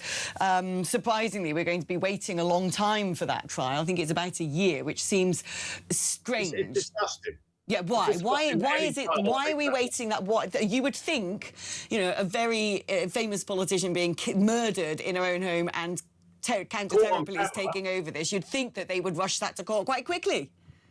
Caught on camera as well. I mean, it's not as though it appears that there's... what's going on there? Why? I don't know. I know for sure it takes a long time to properly look at the computers of those people that are engaged. Maybe there's links to other people. I don't know. We can only surmise. But all court cases now are taking far too long to get to court. We need to speed this process up. Courts need to be sitting late into the evening. Now, what happened to night courts? I think that was often muted. We need to get people through the criminal justice system quicker because, I mean, this is one case. This is an awful case and the worst case. But you imagine if you suffer a rape or a sexual assault, having to wait 2 or 3 years actually to get before the court. But this is my concern because, you know, you talk about there, you know, having to go through computers and see perhaps if there are other people connected to this man. And that's the main subject I want to talk to you about, the concept of hard left terrorism. And I'm just concerned that the delays on this reaching trial could be political. And that the whole time that we are waiting for that trial, are we doing the hard yards of looking into potential hard left terrorism? Because, you know, we've had a Green Party activist with that very tasteless T-shirt showing a guillotine and saying making plans for Nigel. We've discovered that there's an organisation called Bashback, extreme trans activists who, you know, talk about using hammers to force people into submission to their will. We've seen hammers being used by the now proscribed organisation Palestine Action. And I've been saying for a while now, I think that one of the greatest threats to this country is coming from the hard left. They are violent. They're deeply unpleasant. If anyone's ever encountered them, like I have, you would know that these people are not be kind at all. They're actually pretty appalling. And yet we keep being told, well, it's the far right. It's the far right. What about the far left, Chris? Well, I mean, there's always been a major issue with anarchists, and other single-issue groups that have pretty much all come from the left. And they are some of the most violent people I've ever come across. And yes, they are a major issue. Whether when it becomes terrorism is another matter. That you know, that has to go through the process, I suppose, of motives and things. But for sure, the hard left is extreme and has committed huge numbers of offences over the years. It's funny, isn't it? Because I think we do need to start using the word terrorism when it comes to these people, because they terrify me. They terrify a lot of people on the right wing who have encountered them, who are now scrambling to get security on their homes, making sure their address isn't available online. If ever you've walked anywhere close as a right-winger to some sort of Socialist Workers' Party gathering, the hairs stand up on the back of your neck. You were genuinely worried for your safety. And I think increasingly now people on the right wing are worried that they might lose their jobs, be ostracised, face you know, a verbal retribution on the street, and potentially now, if you are someone with a public profile, be physically attacked. So at what point, when we talk about terrorism and actions being taken that effectively make people have to rethink the way they live their lives, are we not going to apply that word to the hard left? Well, I mean, let's be quite clear. The word terrorism has strict legal definition, and but you know, part of that could easily come within what they're doing. I think there's always been a desire over the years for things like single issue groups, whether it's animal activists or others, not to be labelled as terrorists because such a large number of people actually hold the same views and they don't want to turn big portions of society into terrorists. However, what we've seen over the last few years is a rise in that level of violence, and as you say, aimed at people who just hold different views, and we do have to clamp down on people's behaviour. And what I see as well is with the Green Party linking up with Islamic groups. It's just that is the most crazy thing I've ever seen in my life. It just doesn't make any form of sense, other than people that just want to overthrow a government. I mean, I think we need to define this issue, because I think in defining the issue, acknowledging hard left terrorism exists, then we can actually start looking into things such as foreign funding, because I'm utterly convinced, much like we know that those hate marches, that the pro-Palestine marches, have largely been corralled by Islamist organisations and hostile states. I would be very confident in suggesting that many of these hard left organisations possibly receive foreign funding. Is it something, when you were the head of the National Counter-Terrorism Security Office, that was ever being looked at? Oh yes, very much being looked at. The issue is now we have got the Iranians and the Russians funding all sorts of groups, bringing their own people in as well. And of course, the idea is to foment dissent in a society, and they will go to the groups that they think are most likely to be able to do that. So there is absolutely no doubt that the Russians are working very closely. And of course, the internet, the dark web, and other units within the internet, they can communicate very quickly, transfer funds, cryptocurrencies and things, which really make the work of policing it very difficult.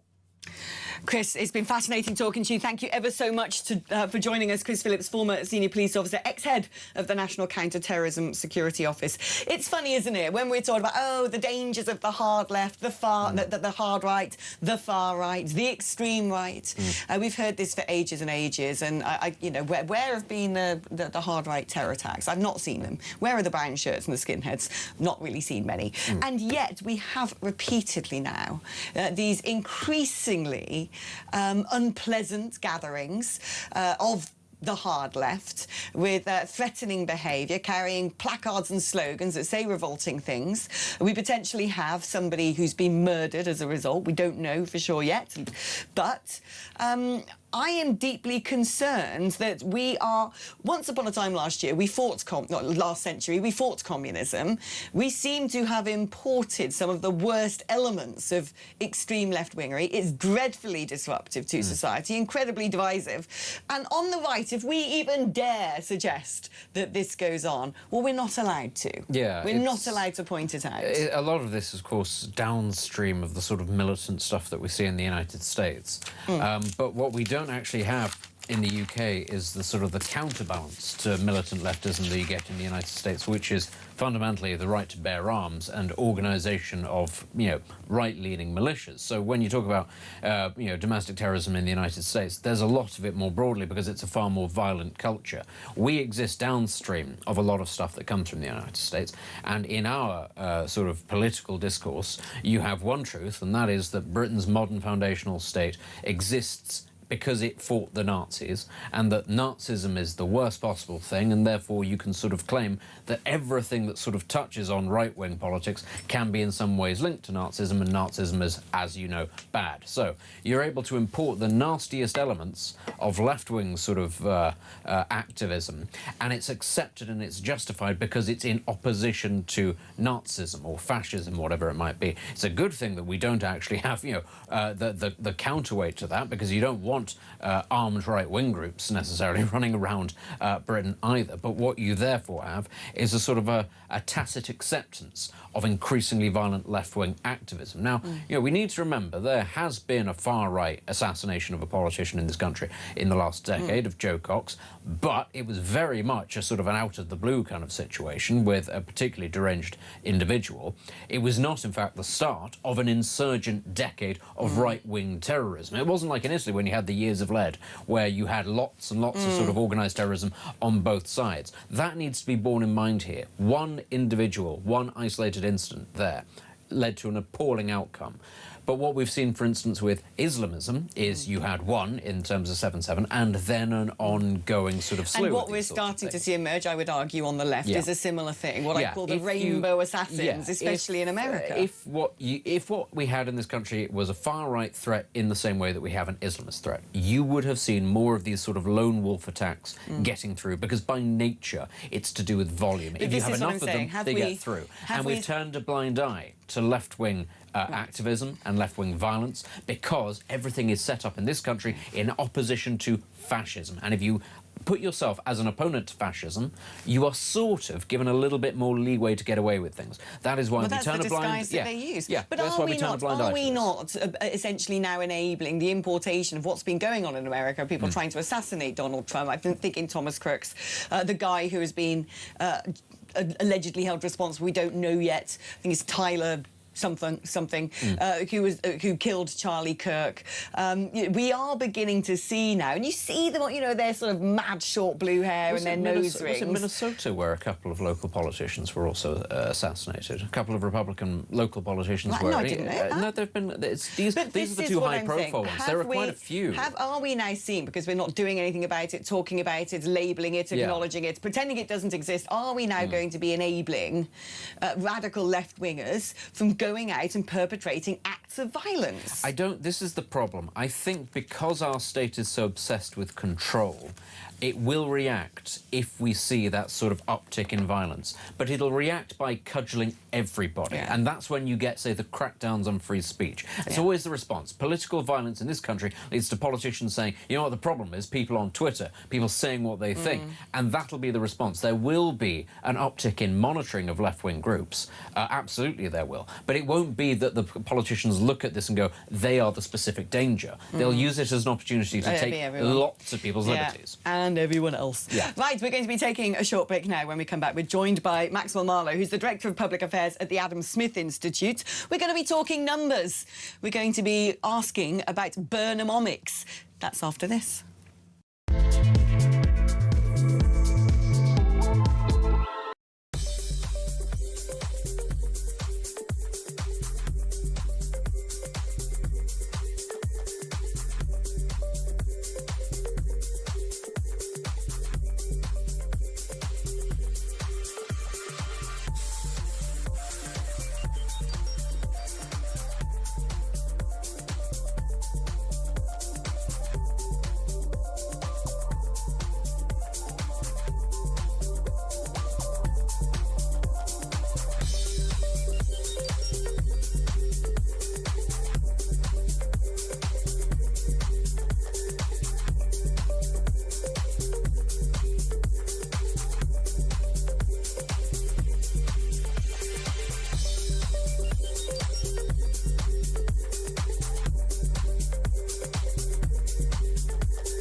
To be our fifth Prime Minister in 4 years. Blimey. And, well, look, we want him to succeed.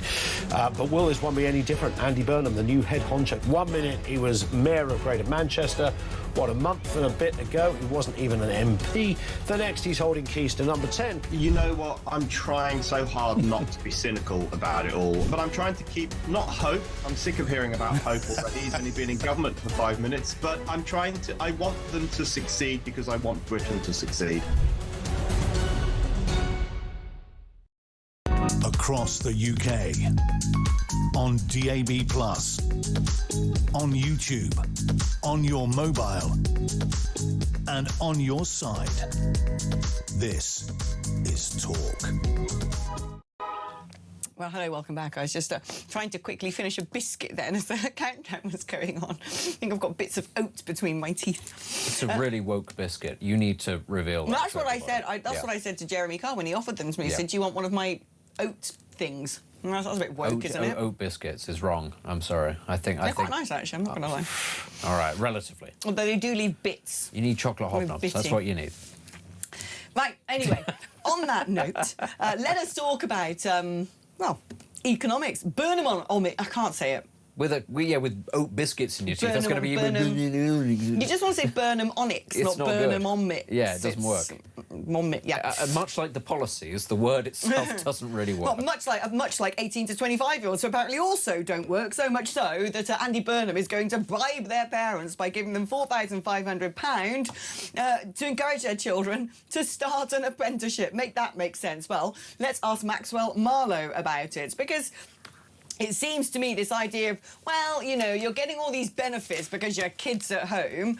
How about we replace those benefits with money so they go out and work? And you think, well, if the kid's available or able to go out and do an apprenticeship, why were they receiving any sort of benefits? I don't understand this. I cannot wrap my head around the concept of saying your child going out and doing an apprenticeship instead of being on disability benefits means you need to be paid something for that.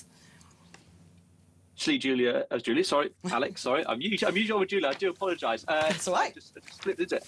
It's not Burnham Onyx, it's Economics North, really, on this. So, but I do think on this particular plan, though, it is the creation of a bunch of quangos and charities pushing against what they like to call the benefits trap, which is clearly absurd, right? Because what the argument is that if a single parent household loses a disabled child to go into work, which is how they see it, they should all not really be working from their perspective, the household will be £80 worse off a week. And how is it that these charities want to fix it? Oh, another bung, fantastic, layering more payments on top of a very complicated benefit system as it is already. So we've already seen Helen Whately, the shadow welfare secretary, and Ian Duncan Smith, who basically charged through the creation of universal credit, both saying this is a terrible idea. We need to cut down on the size of the benefit payments rather than just handing out even more, because we don't have the bravery to turn around to people and say, actually, you shouldn't be taking as much money off hard-working taxpayers as you thought. But what the bit I'm really struggling with is how these young people were getting money in the first place. If they're capable of going and doing an apprenticeship, they're capable of going out and working, which is why, therefore, do they need a living allowance? What is that money for?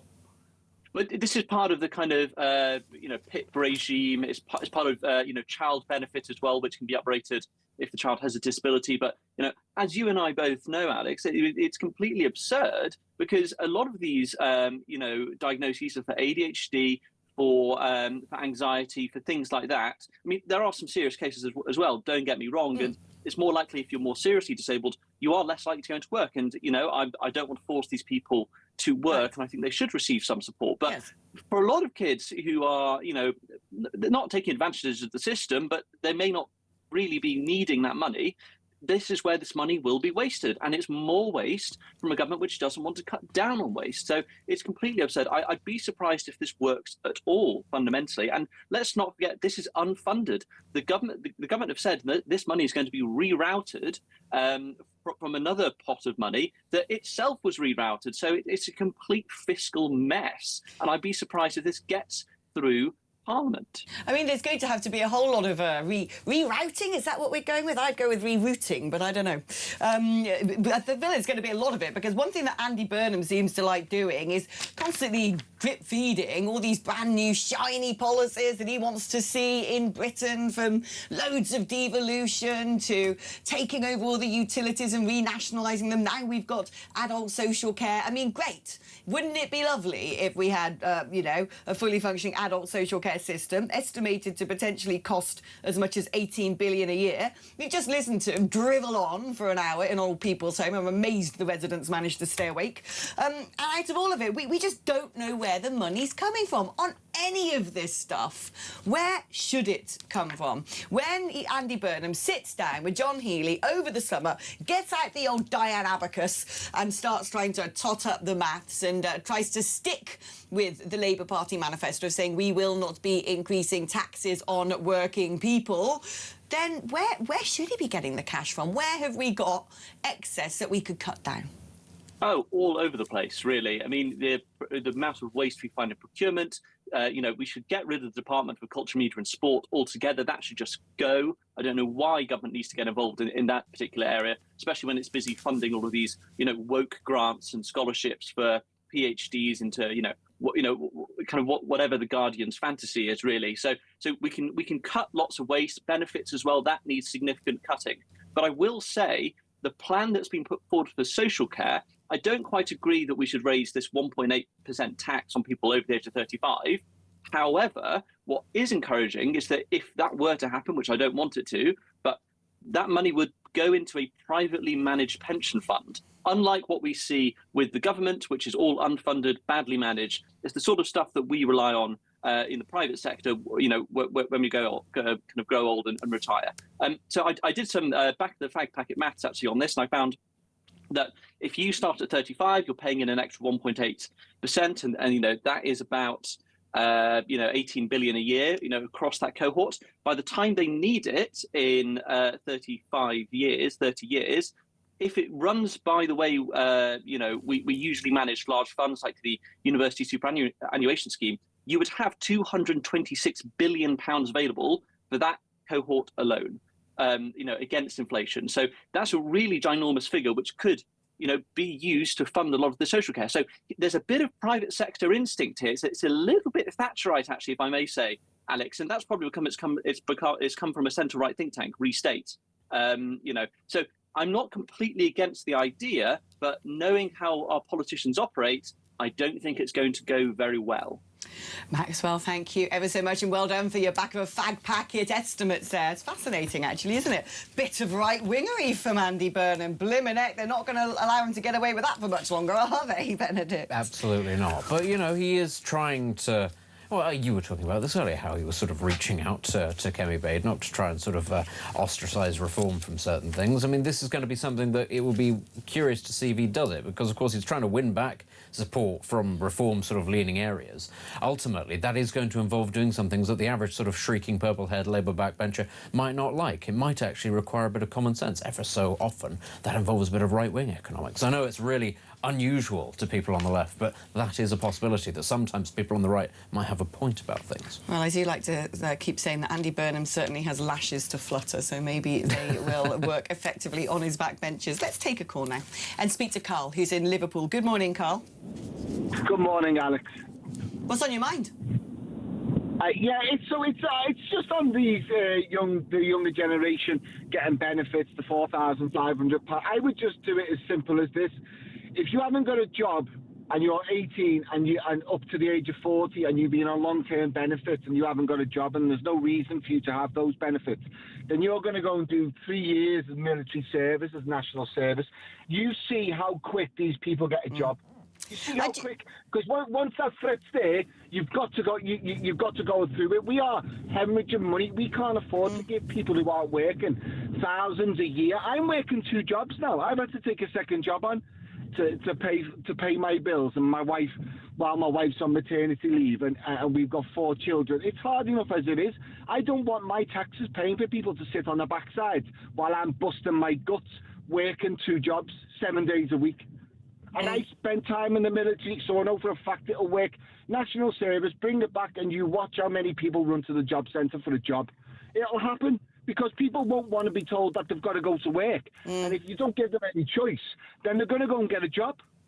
No, I agree. They could be scrubbing graffiti off walls and cleaning public toilets, but of course that wouldn't be appropriate for the Be Kind movement, would it? Carl, thank you ever so much for your call. Let's take a short break now, but we're going to be back just after this.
across the UK.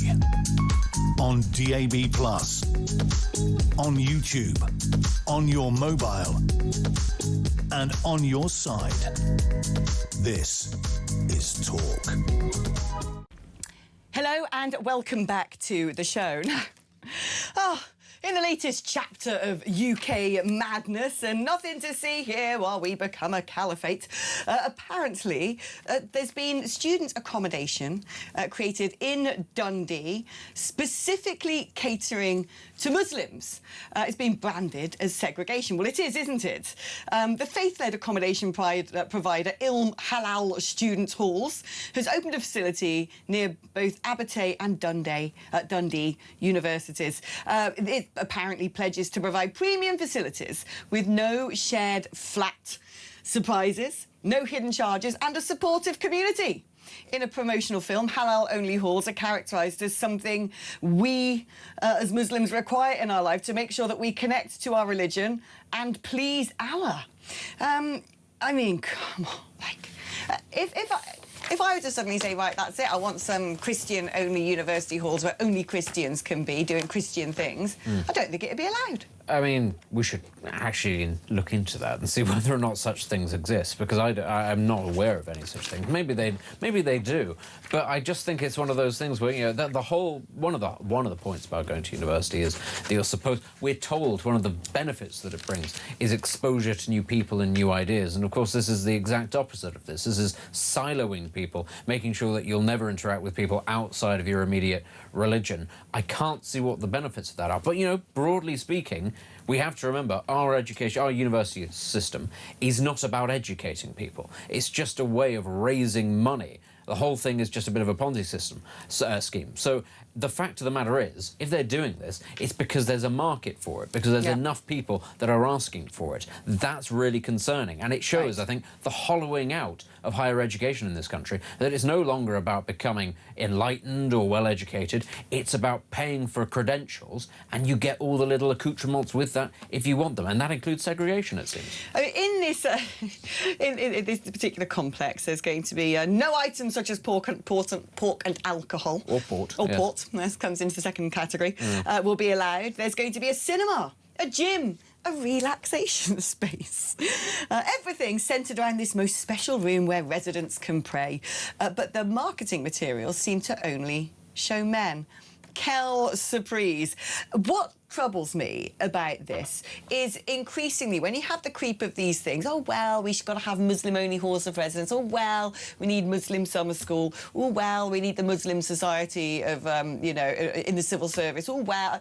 These things are always used to deepen multiculturalism, to ghettoise people, but increasingly I often think that they are sort of captured by very unsavoury organisations. In fact, John has sent a message in saying the huge rise of anti-Semitism is specifically part of the Muslim Brotherhood playbook. The Muslim Brotherhood needs to be prescribed in the UK, as it is in the majority of Arab Muslim countries. And this is the thing, the more we allow this stuff, it's a thin end of a wedge, and we're going to end up, essentially, with a society where this is the Muslim area, and it's a no-go zone for everyone else, and this is this is the area where the non-Muslims can go. Yeah, and this is always the problem, though, with, you know, multiculturalism, sort of, you know, in inverted commas, because it's not about, you know, the idea that it was sold as was that everybody lives alongside each other, they all muck in with each other, everybody is tolerant. We all know that's not how it works. It creates a race to the bottom of special interest groups based on ethnicity and religion. It's the exact opposite of what it's sold to you as. And we see it happening in real time in this country and across other parts of Europe. And yet still the insistence is, a bit like socialism, oh, if we just have a little bit more of it, we just double down enough of it, eventually we'll reach the wonderful utopia that we're all reaching for. But it's not true. We all know that it's not true. And as, you know, it comes back, doesn't it, to when, you know, we're talking about sort of the rise in anti-Semitism, then when there was some sort of suggestion that what we need is a special Jewish police force set up specifically to look after Jewish people. And the first thing off the bat is you're thinking, no, because the second you get that, then you'll get Muslim police forces, then you'll get Hindu, and you'll get all of the other ones, and you get the opposite of what you want. You don't get equal fair favour policing, you get special interest groups that are then empowered by the state to take certain, actions against individuals who will behave in a racist or sectarian way in order to enforce rules on other people and to protect their own organisation. This is effectively how you get things like the mafia, when you allow people to sort of silo themselves and to sort of set their own rules. And it's these organisations that very quickly get penetrated by, some pretty unsavoury, often terrorism-linked organisations like the Muslim Brotherhood. Should we do some calls now? Yeah, let's do some calls. Here's Herbie in Harrow. How are you doing, my darling? It's been a while. Very well, thank you, Alex. Well, Alex, the care in the community, where's the 2% we've been paying for the last God knows how many years in our council tax? What's happened to that money and where's it been spent? Because it's been accumulating over the years. Oh, is this like a 2% that was supposed to be ring-fenced to pay for social care? Yes, yes. Very interesting. I'd imagine it instead is plugging the holes of the massive level of debts that we have in local councils, all of whom, frankly, need to be doged. All of them need to be audited. I actually think if we were to pay proper attention to local councils, audit them, look into some of their contracts, you would probably find ludicrous levels of fraud. Exactly. Well, the thing is, they keep on saying we're already paying for it. As I said, everybody's been paying 2% for the last 4 or 5 years. Where has the money gone? Surely there hasn't been that much care in every county or borough, or whatever, that needs that amount of money. So where has it gone? Has it been poured or has it been used elsewhere? We need to know this, Alex. Why do we keep on paying out for something we're already paying out for? It's a very good question. I'm afraid I don't have the answers because, as you just pointed out, the information has not been given to us. Herbie, thank you ever so much for your call. Let's speak now to Tracy, who's in Burton-on-Trent. Hi, Tracy. Hello, Alex. Hello. I'm going to have to disagree with you and Benedict. I'm afraid. How dare you phone in and disagree with us? Listening to Mr. B. Okay, go on. The radio. Go on. Alex, he comes across beautifully as a caring, deeply loving person. However, how did he know how much it's going to cost if Baroness Casey hasn't put her report in and it won't be till next year? 2, free products, have an infinite demand. So that if it is 18 billion, it's not going to stay 18 billion for very long. And my final point is the 1.8% tax, that's going to be ring-fenced and it's going to be managed privately. Who gets the contract? Which buddy of Mr. B gets the contract? Well, there you go. It's a very important questions. Unfortunately, we don't have the answers for any of them because an hour-long speech... Yes, he did come across as a human. Quite surprising after we've had an automaton in number 10 for the past 2 years. And unscripted, no auto-cue. I mean, it's an authentic approach. And there are many merits to be said. But kindness and approachability and niceness and looking like a normal person is not necessarily going to fix the crises our country is in. And I think of, back to the time of Churchill, for instance, who was a great orator. We'll fight them on the beaches. But he actually did stuff. He had plans, he had programmes, he actually had a real-world impact. The big question is all the niceness and kindness and cuddliness and humanity of Andy Burnham going to deliver? Well, he's only just got into office. The jury is still out on that one. Tracy, thank you ever so much for your call. OK, let's take a short break. When we come back, we're going to be looking at matters stateside as Iran launches missiles at US military bases in the Middle East. All of them were intercepted. And Donald Trump has been hosting Netanyahu and Zelensky in the White House. How did those meetings go? We'll speak to Greg Swenson, chairman of Republicans Overseas, just after this. So the full list of candidates for the Clacton by-election: Joseph 77, the Independent; Adam Akatip, the Forward Party; Count Binface, the Count Binface Party; Nick the Incredible Flying Brick, the Official Monster Raving Loony Party; Tony Kane's an independent. Woke Trump Kazi is an independent. William Stewart James Clouston is the Social Democratic Party candidate. Rhys Cowan, an independent. Glenn Charles Cummings, an independent. Martin Davis, the Freedom Alliance Real People, Real Alternative. Andy Earlam's an independent. Nigel Farage, the Reform UK Party. Atiye Fards, an independent. Lawrence Fox for the Reclaim Party. Tony Francis is an independent. Robin Green, an independent. Abby Hookway, an independent. Howling Lord Hope, the official monster raving loony party. Stephen Richard Ingram is an independent, as is Amy Morris. Derek Norbert Morris is an independent. Michael Noel O'Keefe, an independent. Martin O'Brien, an independent. Nick Pellis, an independent. And Ketina Kumar Pipiaya is the UK Voice Safer and Stronger UK party. Daniel Pocock's an independent. James Ransley, the Consensus Party candidate. Jerry Smith is an independent. Kai Stevens for the British Democrats. John Stevens for rejoin the EU. Baron von Thunderclap for the official monster raving loony party. Pamela Walford is an independent. Marcus White, Everyone is God party. And Mark Wilkinson for the Independents.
Our fifth Prime Minister in 4 years. Blimey. And, well, look, we want him to succeed. But will this one be any different? Andy Burnham, the new head honcho. 1 minute he was Mayor of Greater Manchester. What, a month and a bit ago, he wasn't even an MP. The next, he's holding keys to number 10. You know what? I'm trying so hard not to be cynical about it all, but I'm trying to keep, not hope. I'm sick of hearing about hope already. He's only been in government for 5 minutes, but I want them to succeed because I want Britain to succeed.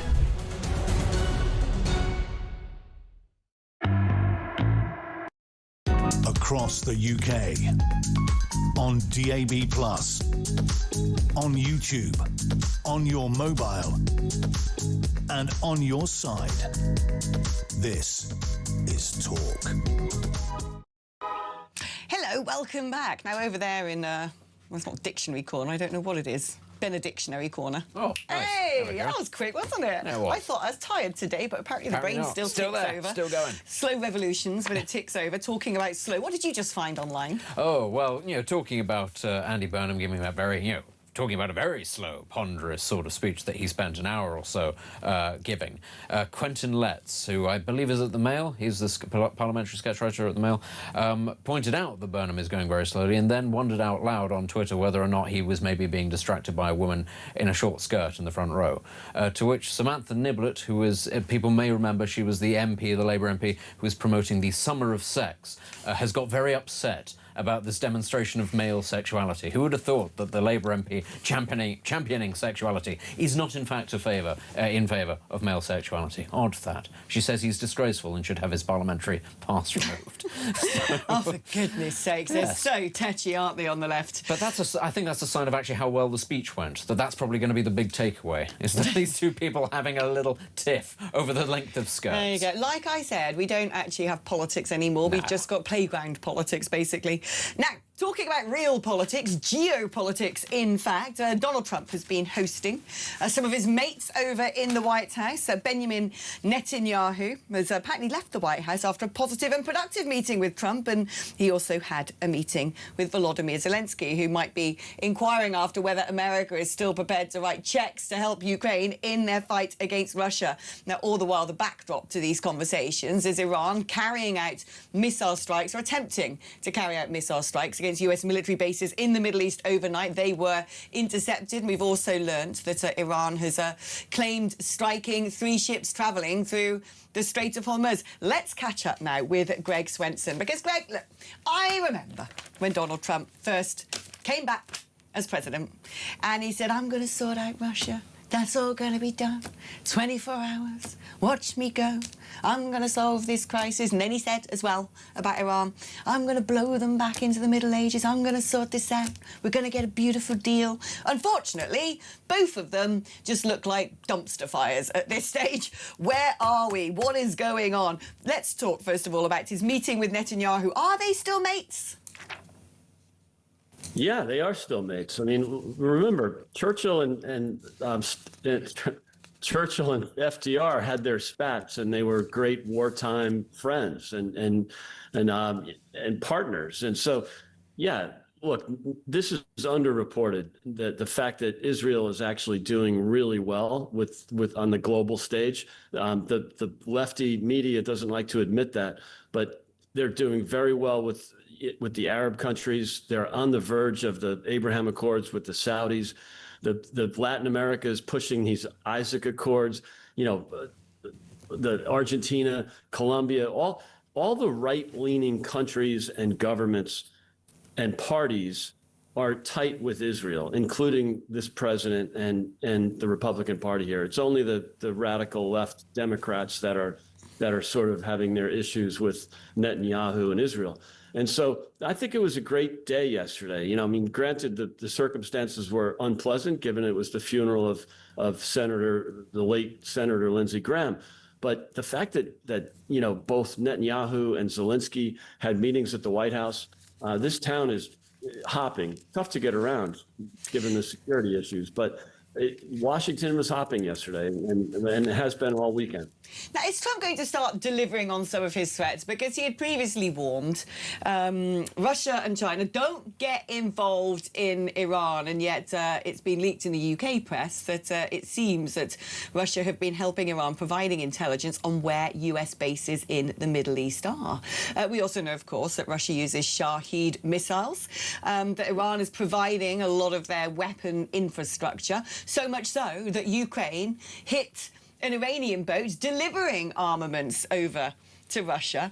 It seems now that this anti-Western axis, that the sort of merger of these wars is taking place over there. Do you think that's going to prompt Donald Trump to take a bit of a harder line on Putin? And also, is he going to up the ante with Iran now?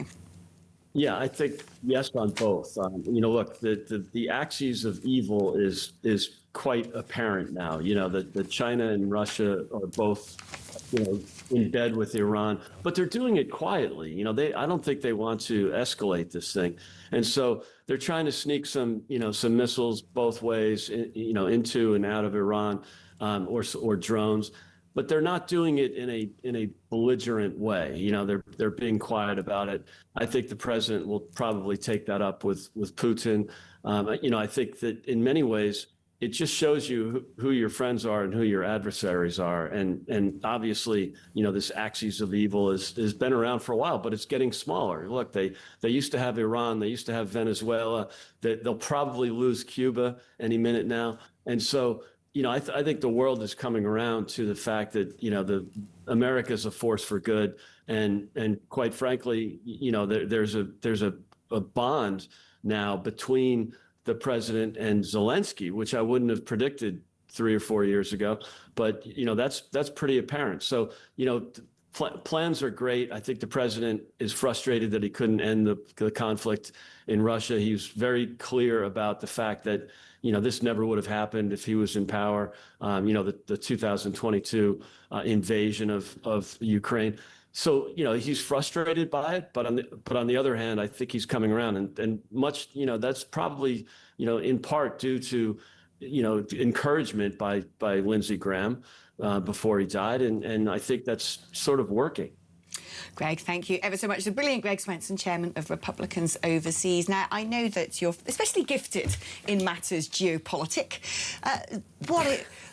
Where can Trump go with this? Because it's quite clear that, the idea of negotiating with a terrorist state is for the birds. Iran's not going to sit there, sign a bit of paper. Yeah. Even if they did, they ain't going to stick with it. They are liking prodding the bear. They're liking to continually agitate. The minute that things quieten down, it's almost like they're sort of inciting America. Come on, then, have a go again. Yeah. And he did promise he was going to bomb them back into oblivion. He's not done it. I just think he didn't quite understand the nature of the conflict as it was going to be. He didn't fully understand the nature of the country that he was going to war with. I do wonder if he was naive or maybe he was missold something by others. I'll leave others to determine who that may or may not have been. There's not going to be a regime change in Iran without something far more fundamental happening. That could well be boots on the ground. Now, does that mean American or Israeli soldiers? Probably not. I don't think that would necessarily work. There isn't an organized opposition in Iran to take over from the current regime, so it would always be a very dangerous gamble anyway. But the reality is, this war was going to happen at some point anyway, because the two main belligerents, being Israel and Iran, are diametrically opposed to each other's current positions.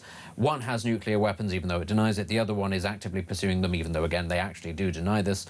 That wasn't going to change. One was going to attack the other at some point. And the United States could not just sit back when that conflict broke out and just gone, it's nothing to do with us. It also had obligations to other countries in the region, Saudi Arabia, the UAE. It couldn't just sit back. So it was going to be drawn in at some point. It was probably going to have to escalate further than what it currently is right now.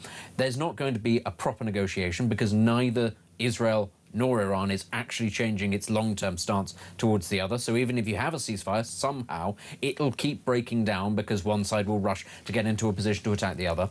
It's curious, though, because, of course, everybody knows if Iran gets the bomb, it sets off a chain reaction of other states looking to defend themselves, especially if they feel that the United States is not the best ally.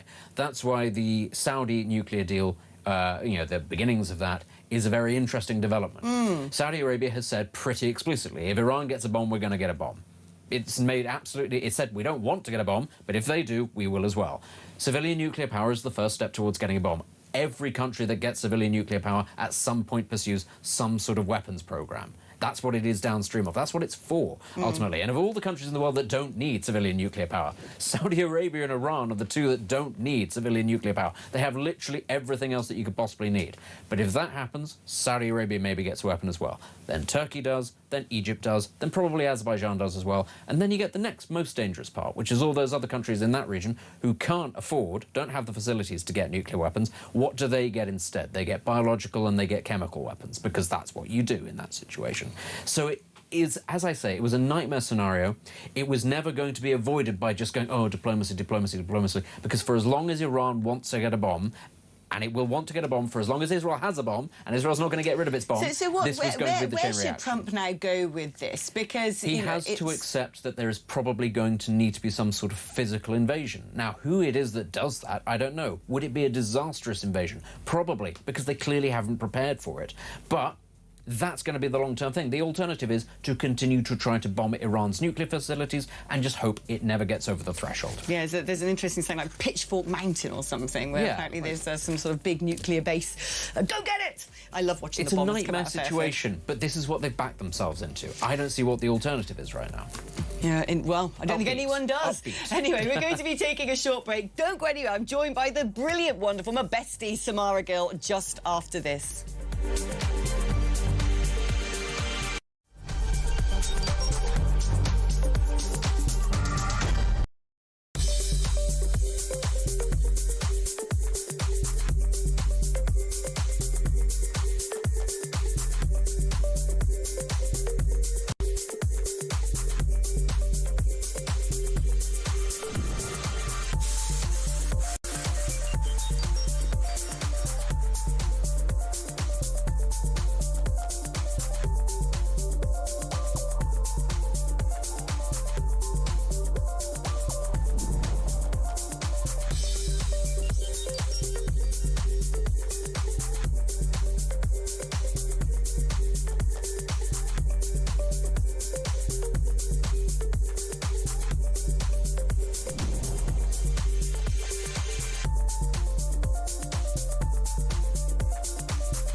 across the UK.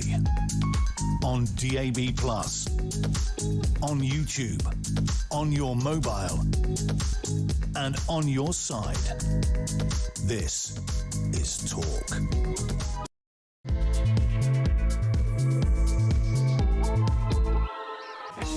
Hello, welcome back to the show. We've been having a good old gossip during the advert breaks. My bestie's in the studio. How you doing, Samara? Hello, great to be here, Alex. Oh, it's nice to have you.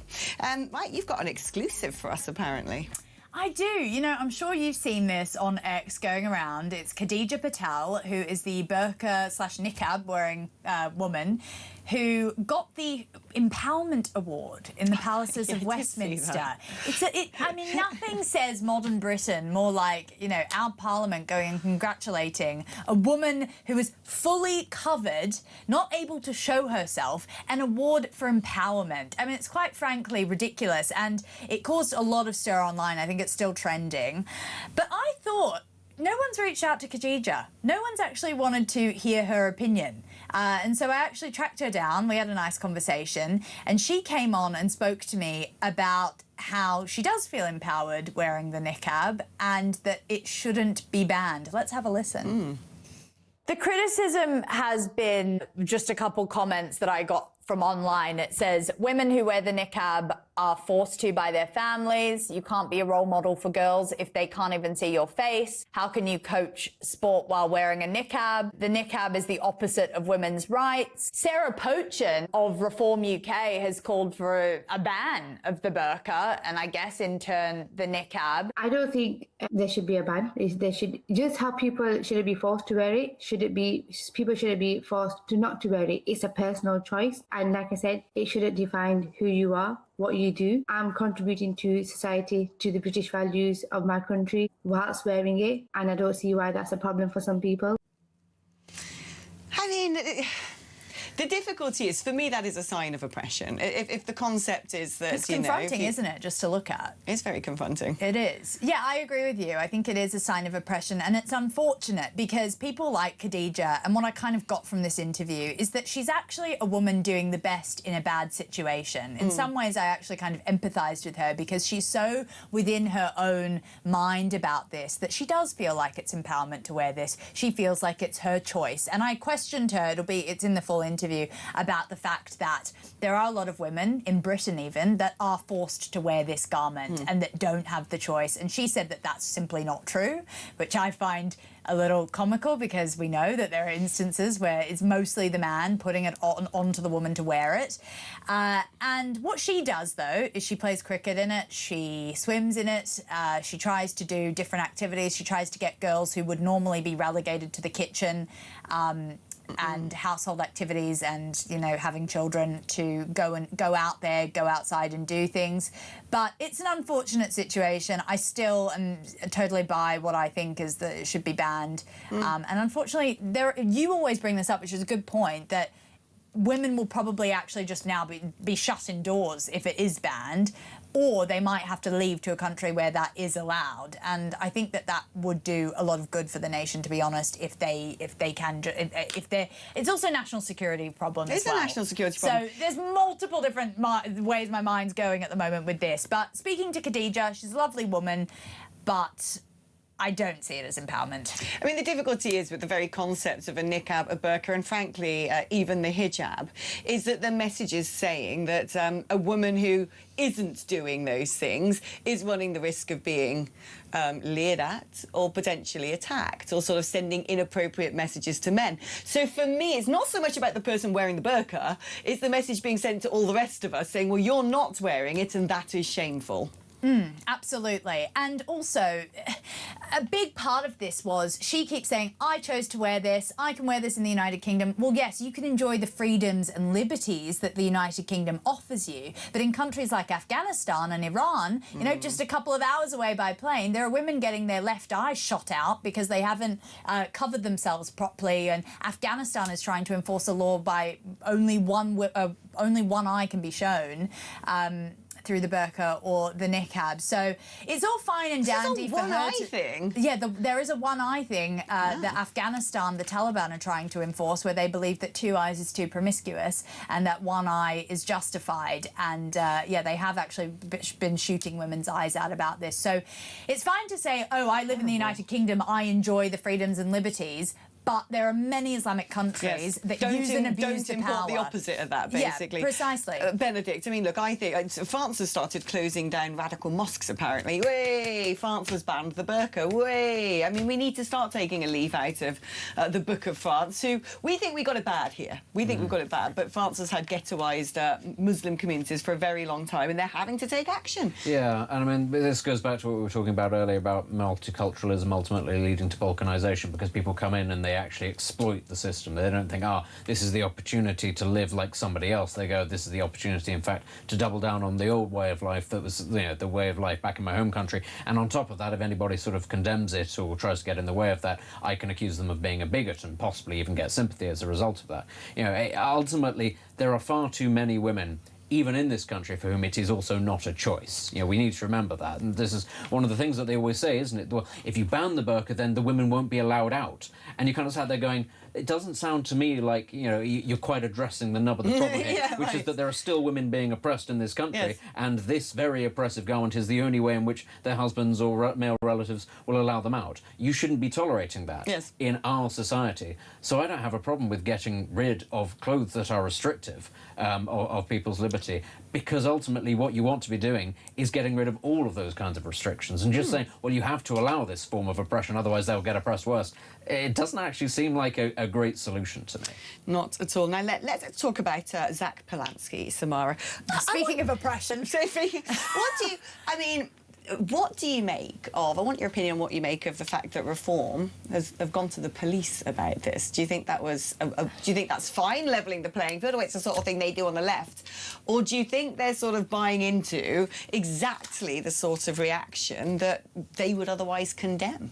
I think it's the latter, to be honest with you, Alex. I don't think it's a good move politically for them to go to the police and sort of and do this sort of thing, especially considering that they say that they're the party of free speech. They stick up for things like this. A lot of people have obviously brought the Lucy Connolly example into this situation, whereby she was obviously jailed for incitement to violence. She's now a sort of spokesperson for them, yet they are prosecuting Zack Polanski for doing something kind of similar, although obviously context is really important, and the murder of Anne Widdecombe,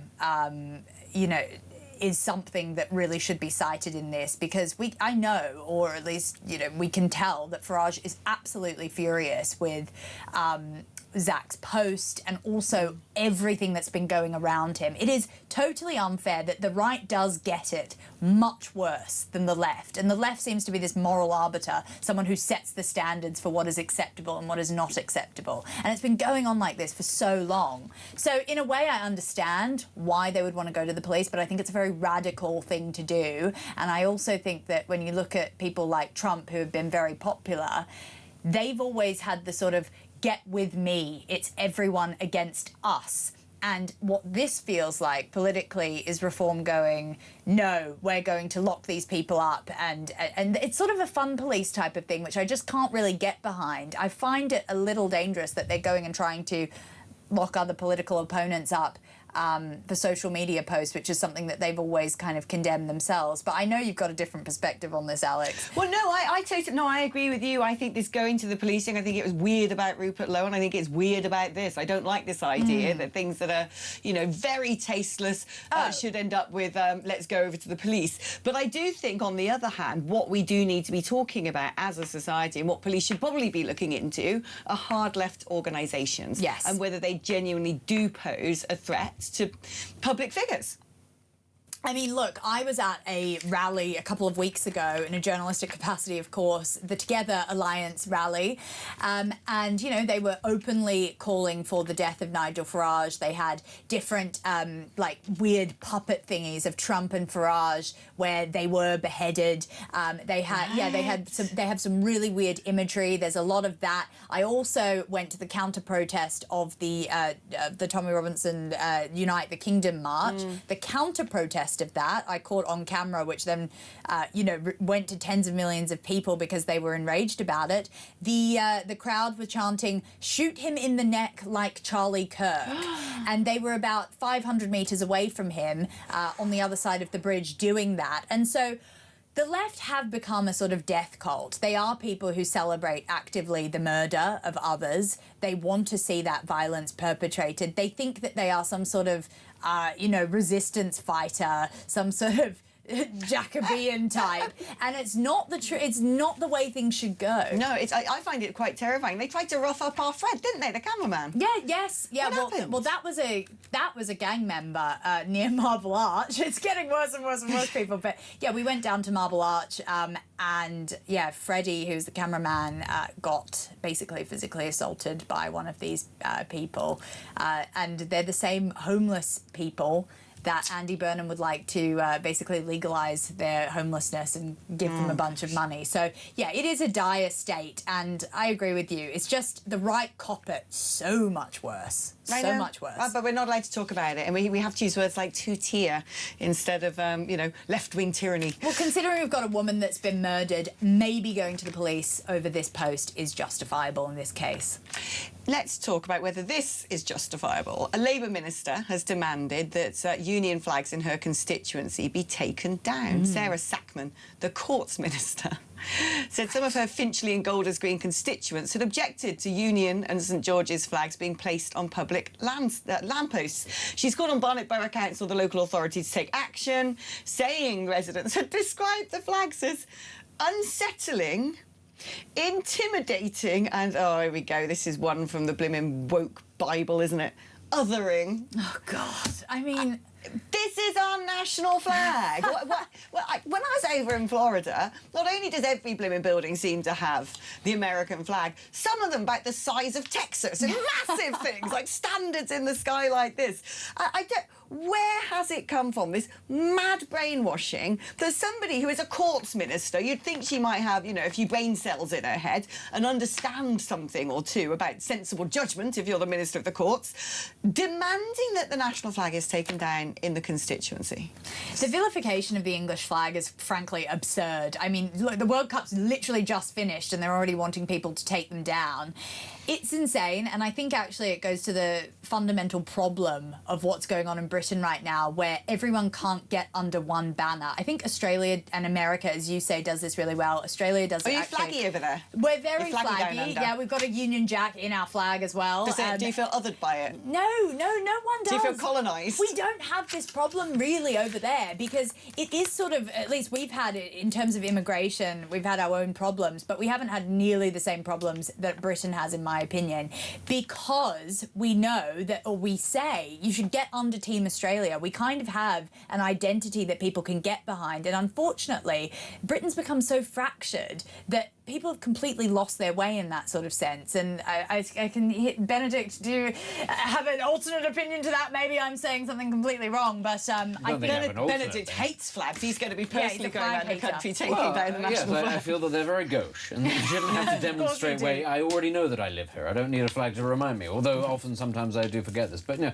it's an interesting thing, isn't it? Because I think in the United States and Australia, increasingly these are manufactured nations, as in once upon a time they were not nations and then they became. Whereas... this is the point. This is the point. I agree with you. I find it funny when people go, stop those boat people from coming to Australia. I mean, we literally, all the settlers did come on boats. Yeah, and whereas in Britain, I suppose, you've got the flag, I think the fear is that it represents a much more sort of ethnic thing. That's where a lot of the sort of the discontent comes from, A. And the Union Jack flag, B, is the flag of the people that went round settling these places. That's why perhaps it's less of an embarrassing thing for the people in Australia, because, to have it on their flag, because it is literally part of their history. Whereas here, where we're constantly told the British Empire is evil, you have to be reminded that that's a bad thing. So that's my view. I can't remember who said it, but I've remembered one of my favourite descriptions of Australia for a while. Here we go. Because, of course, it was petty criminals, wasn't it? You nicked a loaf of bread in the Victorian era. Yeah. You were put on a boat to go and settle that, magical place on the other side of the globe. And I remember someone once saying that it's Asbo Island. Oh, my God! Which I think is just absolutely brilliant. Someone once said to me, Australia Australia is the Texas of Britain, and I was like, damn you. But anyway, the Texas of Britain. I don't know. It's sort of cowboys. Where all the hokey people go. But no, I honestly, I think when I think of Golders Green and Finchley, all I think about is a litany of terror attacks that have happened there towards the Jewish people. And if an English flag is unsettling, I think I can think of other things that are more unsettling in that constituency. Talking about that, actually, there's a report out today by J7, which are the 7 nations outside of Israel with the biggest Jewish populations. And out of those, we apparently in the UK have the hugest uptick in anti-Semitism, which isn't a surprise. Of course, there was the awful terror attack on Bondi Beach not long ago. But what's fascinating, I'm going through my paperwork, seeing if I can find the copy. I can't. But when you read through this report about this uptick in anti-Semitism that's been written by J7, not once does the word Islam, Muslim or Islamism come into it. It's almost as if all of us in society are somehow becoming Jew haters, you know, by osmosis. That it's nothing to do with the importation of people from countries that frankly want to see Israel wiped off the face of the earth. Absolutely, and until we actually address that root cause, until politicians want to come to the table and say it like it is publicly as well, we're not going to have any resolve. I mean, you said it on your show on Sunday, just after that horrific incident in Berlin had happened at the Pride March. Not a single politician would like to mention the Islamification of some of the, or extreme Islam in this situation. We had it, of course, after Bondi. I mean, I will never forgive our Prime Minister for not once mentioning that it was an extreme Islamist that had shot and killed those Jewish people while they were trying to enjoy their Hanukkah celebration on the beach. And look, they just want to shy away from it. They don't want to confront it, these politicians. And what they're doing is a world of horribleness for the rest of us. And also, to be honest, for the rest of the Islamic community, because they want to stay far away from the extreme element of Islam. They don't want to be grouped in altogether with it. But they are actually almost being forced to because everyone else is staying silent on it, if that makes sense. Well, what I'm finding really ridiculous about all of these things, whether it's the anti-Semitic report today, whether it's what's just happened in Berlin, and again, you know, this reticence, all the sort of people online saying, all the sort of, state leaders and leftist politicians going, we've got to stand in solidarity of LGBTQI+, and they keep saying, this is why we need a Pride March. No, it's not. You don't need a Pride March. A Pride March is not going to stop Islamists from wanting to kill you. We need to get to the nub of the problem. And I don't know whether you saw the reports into the horrible, brutal stabbing in France of those 3 young women. One of them was pregnant, and the guy, the assailant, is tackled down to the floor, and while he's lying on the floor, he shouts, Allah made me do it, Allah made me do it. And literally under the copy, it then says, French police are investigating the motive. Yeah. And what did the man not tell you? I know. And they're also blaming mental health, almost to put a lid on it. I know, just from a media perspective, I was keen to report on it, but obviously when you hear when the police are saying it's mental health, then you think, OK. But of course it's mental health. Yes. Of course he's mentally ill, but let's talk about what drove him to that mental illness. And we can see on camera, it's like they're gaslighting the public. We can hear him utter those words in the video that's been shared millions of times. So, I mean, it's cowardice. It's cowardice from the ruling classes not to address it. And it's not funny, but the very dark humour of it all is that if it was a white nationalist or something like that, God forbid, who committed these sort of crimes, they'd be out for blood. They would be like, we're going to tackle this tomorrow, we're going to get to the root causes, we're going to go to the meetings, which they should, and go and root it out of society. But they don't want to do it, unfortunately, when the shoe's on the other foot. I feel like we've just got to a stage now you're not even allowed to say the word Islam. It's gone. It's banned. Can't point it out. Samara, thank you so much. It's always fun having you here in the studio. Let's do it more often.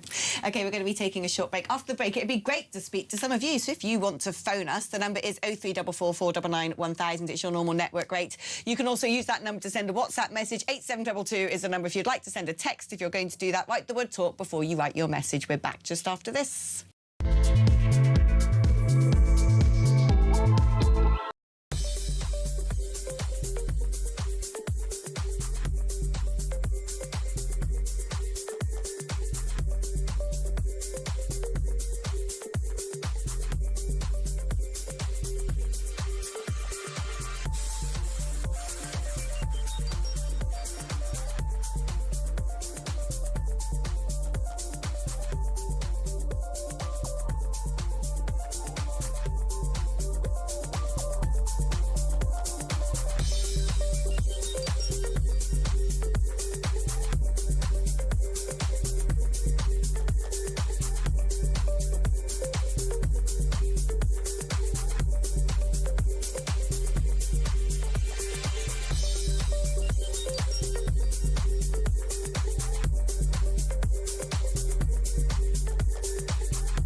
Our fifth Prime Minister in 4 years. Blimey. And, well, look, we want him to succeed.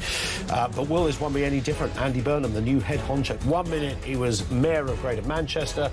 What, a month and a bit ago, he wasn't even an MP.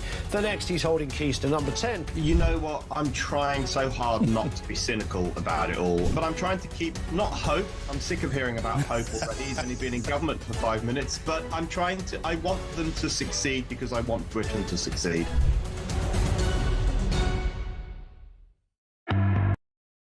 Across the UK, on DAB+, on YouTube, on your mobile, and on your side. This is Talk.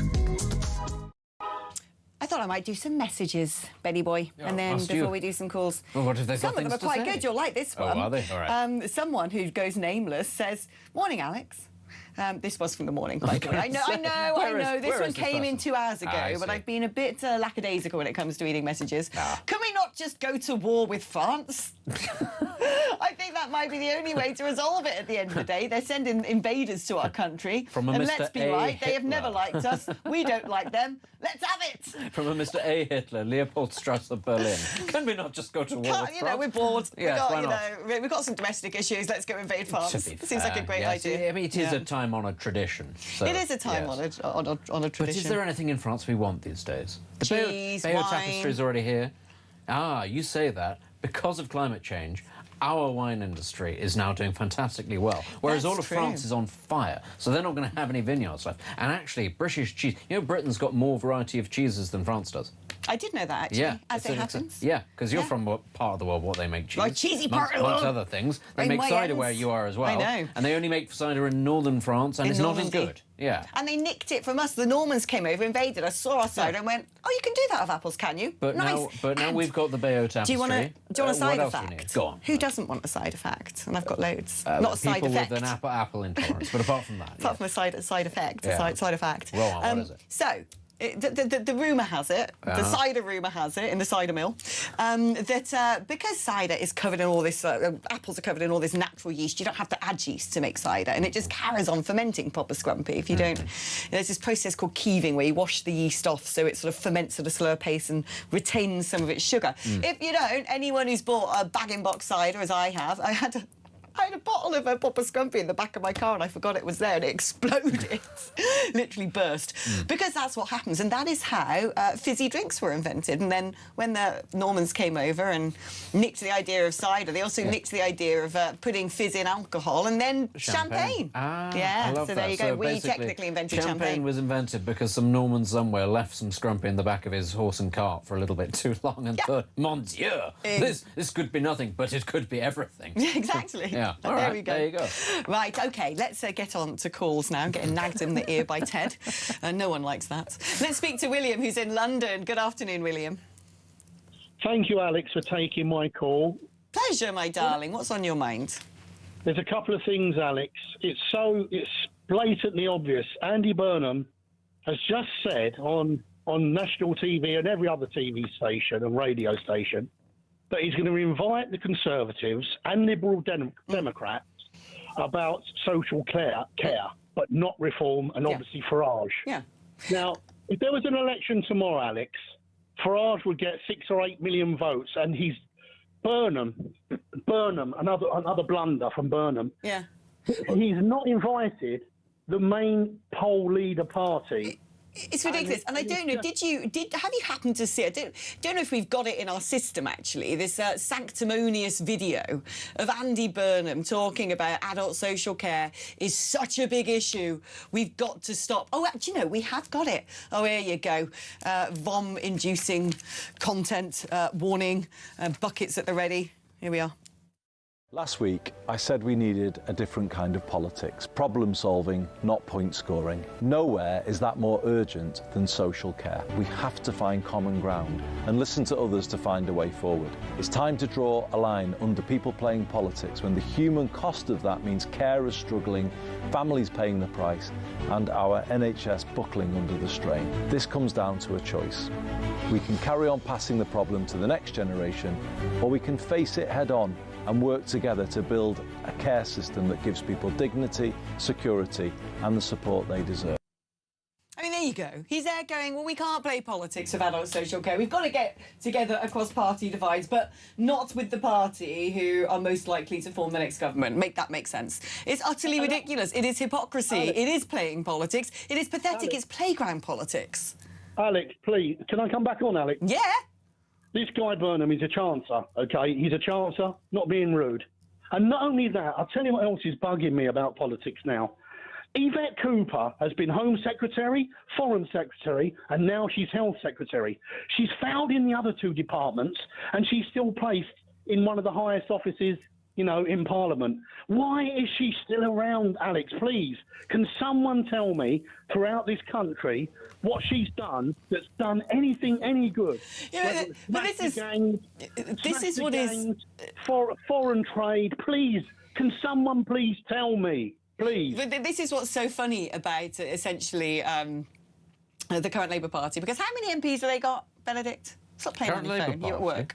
403, isn't it? There you go, There you William. He's going to sit there next week, not you. I'd have been Googling it if you hadn't. William's in London. He can probably get on the tube and make it over. He wouldn't play on his phone. He'd pay attention. Alex, this is just another extension of the Tories, Labour and the Liberal Democrats, who no one wants. Since the Second World War, these two parties have ruined the British people and what we've always stood for. And they're just collaborating again together without Nigel and Reform UK, you know, who's going to get 6 to 8 million if there was a vote tomorrow. It's just ridiculous. If people can't see that, they are absolutely so foolish. I think people can see it, and if Andy Burnham thinks he's going to curry favour in the Red Wall, I think he will have another thing coming. Right, William, thank you ever so much for your call. Lovely to speak to you. We've got a new caller on the line next. I always love a newbie. It's Petula. What a great name, Petula. How are you doing? Hello, how are you? I'm very well. I'm very well. Now, what do you want to talk about? Well, I'm a bit taken back, really. I was just watching talkTV on television, and I thought, oh, I'm going to phone up about this particular thing on the niqab and whether or not, you know, women are oppressed and all that business. I don't know. In any case, and my view on it, I mean, I don't live in London, so I don't see this an awful lot. I did once go to London, I must admit. I didn't notice a person sitting in the corner, but when they moved, it frightened the light out of me because I didn't realise anybody was there. So now, I mean, things are all changing, aren't they? So if I think about the safety of these people wearing all this full head-to-toe garment, you know, it could be a man, it could be, you know, somebody unsavoury. There could be hiding, you know, things underneath. We don't know. And there's also, you know, questions of how do they cope when they go to see a doctor, hospital, etc., anything like that. You know, security, benefits. How do they prove who they are? How do they cope with that sort of thing? You know, I just think it... I mean, I agree with the France thing, just to ban it. I mean, are these women actually safe? Do they wear it? But also, it's the whole idea. As a society, we shouldn't be kowtowing to the culture, the fictitious culture compared to our own, of foreign countries. We shouldn't be saying, oh, well, you know, if you do that back at home, we're going to let you do it over here. It is, and it's reckless, because the thing is, as soon as you start allowing these things, you give an inch, people start taking a mile. I agree. It should be banned. Petula, thank you for calling. Very first time caller. I love that. So if you've never called the show, then look how easy it is. You just dial the number 03444 991 and Benedict and I will speak to you. If I'm not looking up champagne, because, you know, you started talking about champagne and then I was looking on my phone at champagne. Are you fact-checking me in No, real I wasn't time? fact-checking, I was buying some. It's totally ridiculous. I trust you implicitly. Right. But then I thought, oh, I'm thirsty, and it's quite hot. Man of the people, Benedict Spence, quenching his thirst live on air by ordering a crate of champagne. Oh, yes, it was. It was Tashinsha. It was on offer as well. I might send you a How bottle. much are they paying you? You stop being... Yeah, all right, fair enough. If you stop being so mean to me, I might extend some to you. Right, How about thank you. that? There you go. Some more messages before we go to the break. Burnham has no mandate to make all these changes he's proposing. The small boats have reduced because the immigrants are using bigger boats. Does he think everyone is blind? Oh, that's hilarious when he turned around in an interview and said, oh, you know, the Labour's plan is working.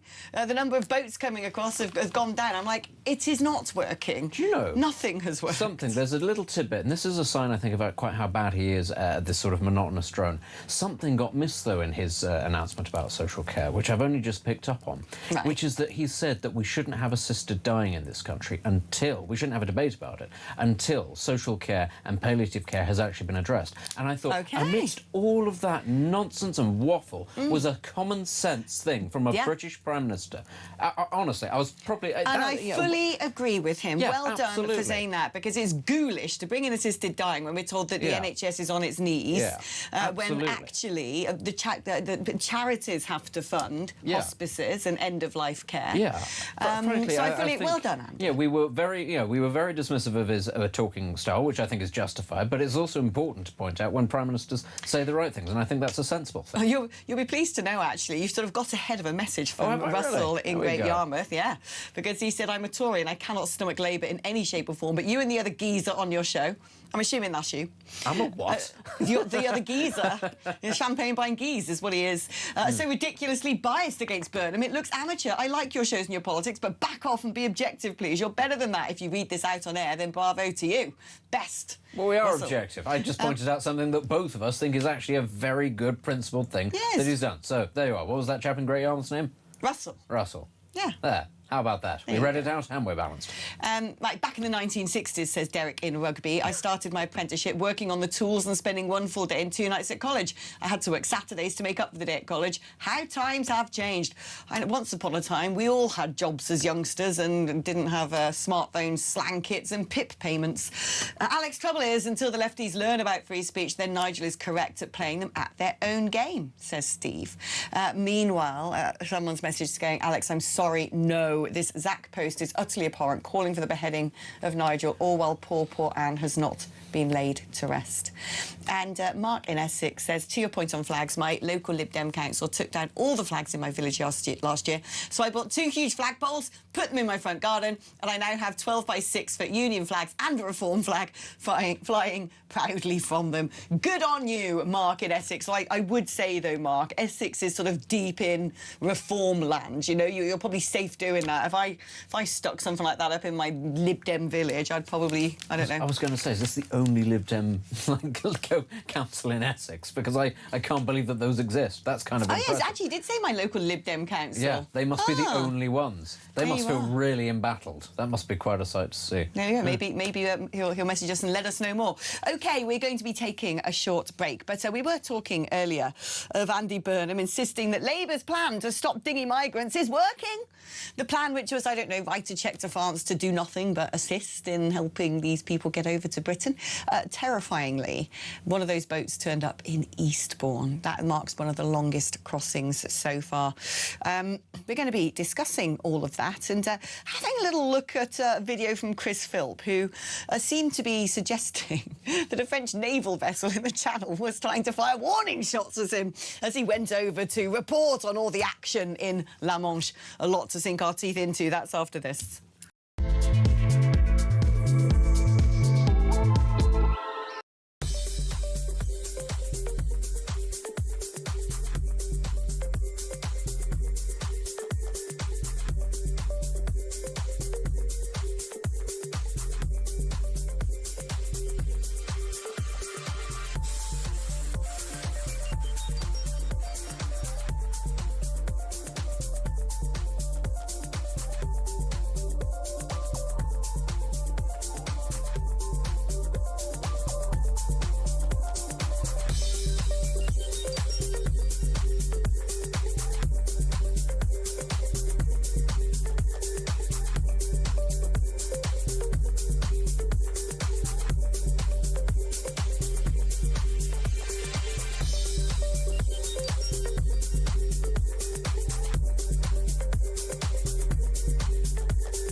across the UK. On DAB+, on YouTube, on your mobile, and on your side. This is Talk. By the way, Chris Philp, love to see that you're out and about making nice little videos in the channel. All the rage these days, isn't it? Look at me being an intrepid reporter. You do realise Nigel Farage was doing that about, I don't know, 3-4 years ago, pointing out that these boats were coming across and everyone was like, don't be so awful, these are poor asylum seekers, isn't this dreadful? Nigel Farage was filming those boats crossing the channel at the very time I think Chris Philp was probably the immigration minister. You couldn't make it up. But anyway, interesting scene. So, Chris Philp goes out with a fisherman to film what is going on in the channel, actively films French Coast Guards providing life jackets and giving the dinghy a little encouraging nudge to make sure it gets across to our side. Yeah, that's where your taxpayers' money's going. Definitely not turning that boat around, is it? Look at it. Absolutely. I mean, it's just the audacity of the French, quite frankly. And yet, what was weird about this whole incident is there was some sort of French naval vessel that decides to make a cameo appearance. And it starts firing live rounds. And Chris Philp's like, this is it, the French, they're firing warning shots. At which point, the French Coast Guard, or the French Navy, have had to turn around and say, no, it was just like a little routine exercise and we followed all the rules. Here we go. To maintain the high level of operational readiness in the current international context, yeah, we can see that readiness, can't we? Ready to push the boats to the English side of the channel. French Navy units train regularly. Individual combat training is part of the normal operations of a ship on duty. Well, there you go. I feel like Chris Philp's probably slightly disappointed the French weren't firing warning shots. It would have made it a lot spicier. I was going to say, I think all of us been a one-up on Farage. Yeah, all of us would have found that actually quite entertaining, though, that the average French naval vessel sees a Tory MP and goes, oh, no, absolutely not. Keep out of our territorial waters. We've seen what you've done in your own country. Don't come any closer to us. But, yeah, no, obviously, this is something that's kind of well-known, actually, that they do run operations every now and then. But also, if you do get too close to a military vessel and they give you warnings and that sort of thing, they are within their rights to start taking warning shots at you. I mean, there was a Russian vessel that did that to a couple of British holiday makers in the Channel a couple of weeks ago, actually, that did that because they got too close to it. It's fairly standard because if you're the military vessel, you can't necessarily tell whether or not it is a danger to you or it's a Tory MP, which I suppose are the same thing, really. But yeah. I mean, look, well done for going out and making these videos, but it all feels a little bit 2020 to me. It's not as if we were unaware. This has been going on for years now. It's not as if we were previously unaware that these people are coming across it's been made clear to us. So to now have them go and go, look at all of this, isn't it dreadful? It's kind of like, how about that? And as you say, weren't you the immigration minister at one point? Thank you for pointing this out now that you're out of office. But honestly, it's very frustrating, though, that this is still kind of the level that we're at. As you say, love the fact on the video there. I'm just watching it on the screen. Saying gunshots, it's got subtitles. And it's flashing this word. I go, gunshot, gunshot, gunshot, gunshot, using what looks like comic sounds. Yeah. I mean, come on, sort yourselves out. Could have said like zap, but this is the thing, though, is that we're still, however many years later, this has been going on for what, 8 years now? 8 years that this has been de rigueur, to use a French expression, coming across the channel. And there's still not been any sort of concerted effort to stop it. There is no actual effort to push people back or to properly apprehend them and then deport them. We're still in the whole sort of thumb-twiddling, oh no, what are we going to do? Best we'd just give the French a little bit more money and maybe they'll stop it. Why are we still playing games that these people are asylum seekers and the IRGC are like, no, they're not. Yeah, they're know full well. They're terrorists. We know full well that this is used by... them. Yeah, this is used by foreign state actors. It's used by criminal gangs. This is a route that is only taken by people who don't want to be found. What more does a Prime Minister of this country need in order to say this is now emergency, this is a crisis, this is all about national security, therefore we get to break international law, therefore we get... They won't, because actually, first and foremost, to do so is a tacit admission that they don't control the border, and that's the first breakdown of the point of a state. If you're turning around and going, it's an emergency, and we've been doing this for 8 years, you lose an awful lot of legitimacy straight off the bat. You admit that you've been lying to people, that it's not that big a deal, or that they're all genuine refugees. If you then turn around and go, actually, no, this is a national security threat, 8 years you go back and say, so every single one of you was clueless or lying, which, of course, a lot of us do suspect to be the case anyway, but a government's never going to admit to that. So it's going to take something completely different. It will require a different calibre of government to come in and actually admit to this. No Labour Prime Minister is going to do this. And actually, I suspect, even if Kemi Badenoch were to become Prime Minister tomorrow, and as I said, I think she's doing a pretty good job, given, juxtaposed to her predecessors as Tory leader, I don't think she'd admit to it either. It's, I find it so incredibly hard to understand why successive governments have not stopped this. I just cannot understand the motivation of allowing people who could potentially be terrorists to come into the country and then scattering them, Operation Scatter, into every last corner of the United Kingdom. Well, I feel like they actually want us to have a major terror attack. Labour actively think that the idea of bringing in more people for multicultural purposes is a good thing. You need to remember that ideologically they believe that this is a good thing. When it comes to the Tories, it's a combination of some of them thinking that it's a good thing and others simply not having the backbone to do anything about it, because it sounds a little bit too much like hard work, A, and B, because they don't like being called mean names. This was one of the real issues with the Tories, and this is, I think, goes right to the heart of what the problem with Boris Johnson was. They were a party obsessed with being loved and absolutely disinterested in governing if that got in the way of positive headlines, positive feedback, positive polling. That's what they cared more about. And they thought if they start deporting people, they start stopping people crossing, they will be called all the mean things, Nazis, fascists. If they start putting people in special detention centres, then, some Labour MP will go with a phone and go, I stood outside a concentration camp in Dover or whatever. What direction of travel do you think Burnham's going to take on this? Because it is probably the biggest doorstep issue. It's been going on for ages. We've had Stop the Boat, Smash the Gangs. Neither of those have been done. Burnham at the moment seems to just be running away from this subject. He's hiding from it. He clearly doesn't have a solution. Yeah. He knows he can't win on this. He knows that this is something that his don't even party bring it up because, don't set something out that you're never going to be able to deliver. But he's going to have to address it at some point. And I wonder, actually, I know this is going to sound strange. Basically, I'm hopeful. Probably in vain. It's probably very much misplaced hope. But I remember about 2 years ago, before the Labour government, a friend of mine who's a righty said, well, do you know what? Sometimes the left wing are able to take right-wing decisions that the right-wing government are not able to take. And said, just you watch me, Starmer will do a better job of stopping the boats than the Conservatives. For that reason alone, they will be able to get away with it somehow. And yet... That was what I think a lot of them hoped. A lot of them hoped that Starmer would be able to take his reputation as international human rights lawyer, but also former director of public prosecutions, and manage to find a good middle way whereby you could somehow bring in enough refugees that were legitimate, but also get tough on the people smugglers and send the ones that are sort of swinging the lead, send them home. He wasn't able to do that. Ultimately, we have to remember here, the Prime Minister is wedded to his party. And if enough of the backbenchers, as we saw with his attempts to reform things like benefit payments, if enough of them rebel against him, he doesn't actually have half as much power as you might think. Party discipline is not very strong on these it's why I think he should call a snap election, because then he can basically identify who those rebels would be and deselect them as candidates. And even if he came back with a smaller majority, sometimes that's more whippable, easier to control. I absolutely agree with that. And right now, when both Reform and the Greens are wobbling ever so slightly, if he was bold, this would be the moment to go for the jugular. I just don't think he is that bold. I don't think he is that bold.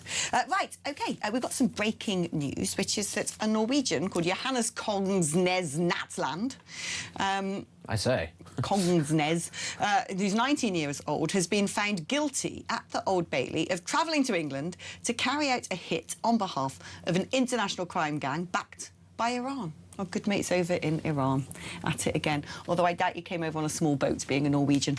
He could have done. They did that. They did that about 1,000 years ago. Yeah, I was going to say, that would be a tried and tested method for the average Norwegian who's up to no good. So, who knows? But there you go, the long arm of Iran everywhere. Is anybody watching that particular sea route? We're all concentrating on the Channel. Maybe nobody saw him stopping across that part of the North Sea and rocking up in Northumberland. That would be kind of smart. Nobody would expect that, is what I'd say. Well, they caught him, though, so it clearly wasn't that good. Right, we're going to be taking a break ever so shortly. It's blimmin' hot in here, isn't it? And the air conditioning's not. I'm sweating. It's It is a bit heat toasty. wave. It is that there climate which change. is, very, very difficult for us poor journalists having to sit in this un-air conditioned studio because it must be on the blink, the air conditioning, sweltering our way through a load of hot air coming out of our mouths. But what about farmers? I was thinking this the other day, living in an agricultural area. What are they up against? I mean, I don't know if you saw in France, Benedict, that the farmers of the Gironde and all of the regions around it have been driving towards those wildfires with all of their water for irrigation, all their massive tankers to try and help put out the flames. I mean, it's well done to the French farmers. Well done for your bravery. I thought that was very touching indeed, and it did get me thinking of, well, how is farming surviving? Is it 40 days now without rain or something like that? Something nuts. I ain't moaning, but I'm fairly certain that farmers might well be. We're going to be speaking to Gareth Wyn-Jones, who is a farmer, just after this.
Fifth Prime Minister in 4 years. Blimey. And, well, look, we want him to succeed.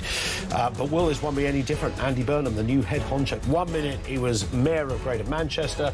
What, a month and a bit ago, he wasn't even an MP. The next, he's holding keys to number 10. You know what? I'm trying so hard not to be cynical about it all, but I'm trying to keep, not hope. I'm sick of hearing about hope already. He's only been in government for 5 minutes, but I want them to succeed because I want Britain to succeed.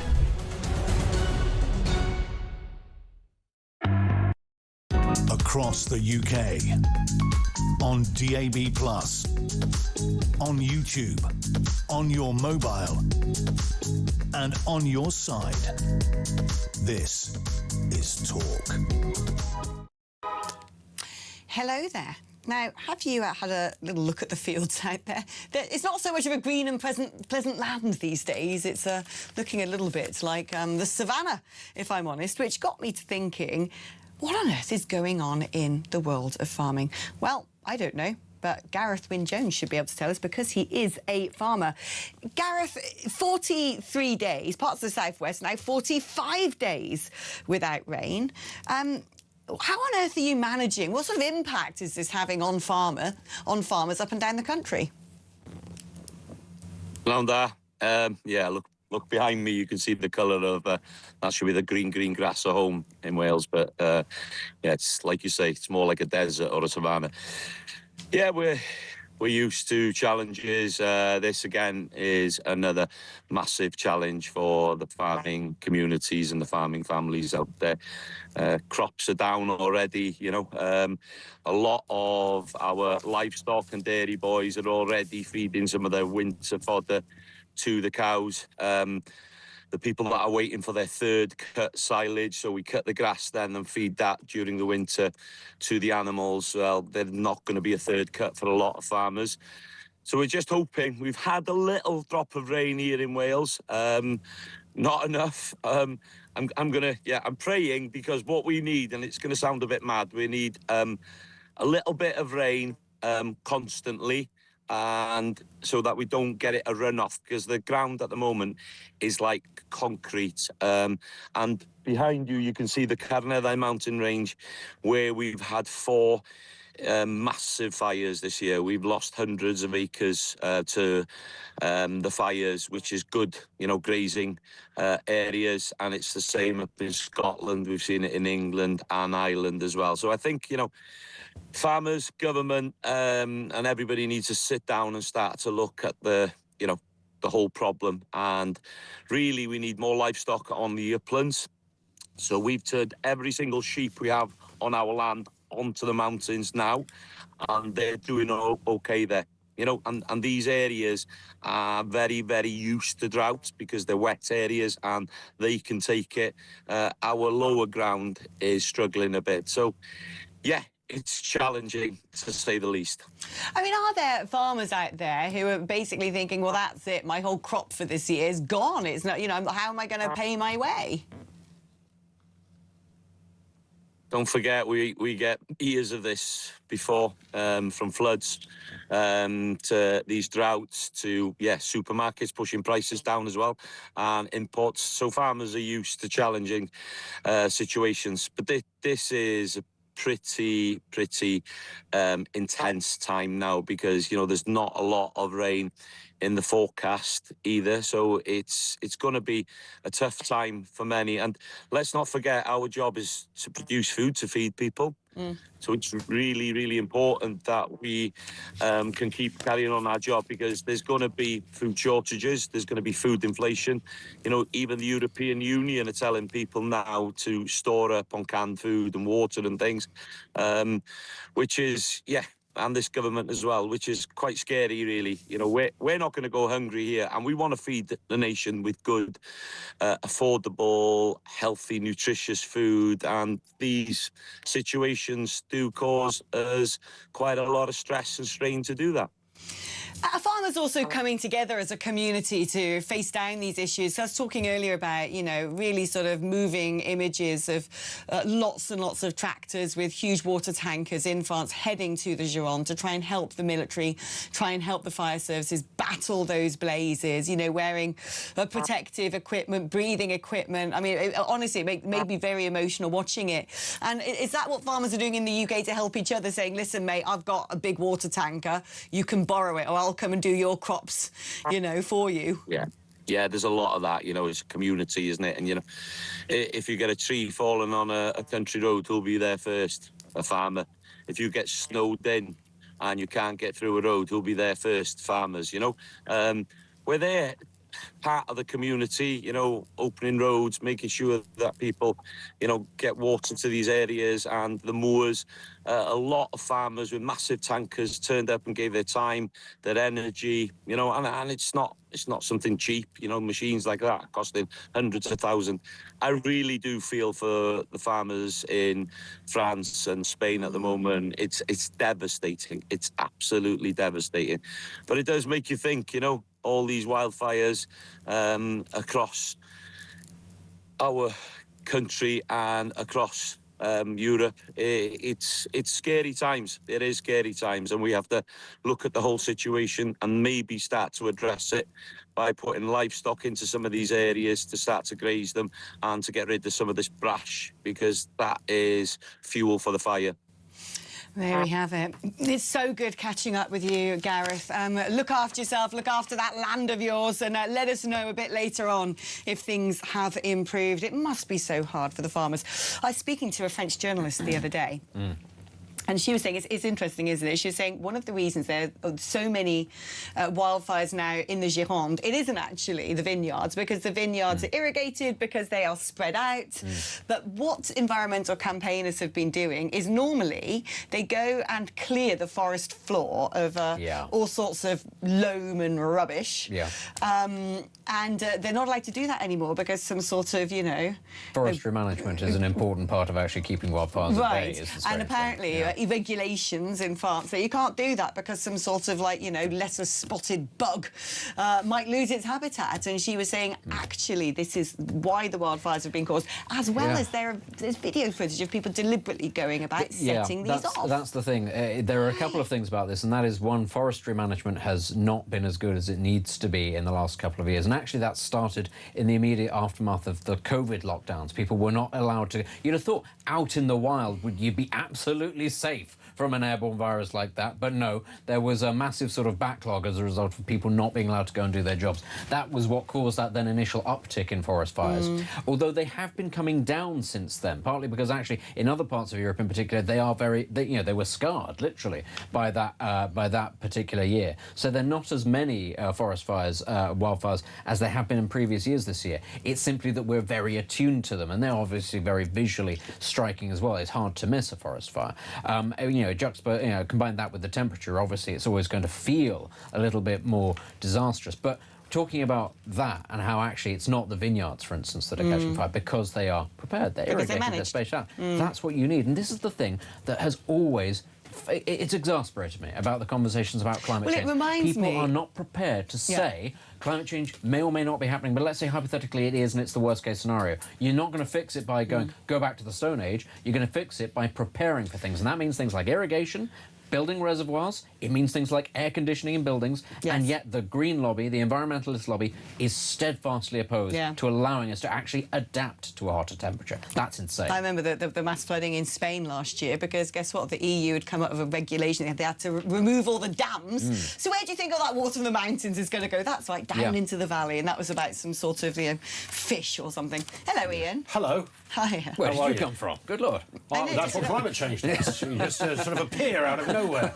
How are you doing? I'm all right, yes. I mean, I've got no... This is just old ground, really, isn't it? I mean, climate changes. We know that. Yeah, summer's getting hotter. That's not the question, is it? Do you want to do a spelling test? As Benedict was just saying, is this that thing? The story arc, because we started off while we were waiting for Andy Burnham's You're asking the wrong person to do a spelling test because of my neurological disabilities. That, you get PIP payments, do you? So you could be seen to be taking the mickey out of somebody. I haven't even got a bloody badge for the car yet, but I'm working on it. Go on.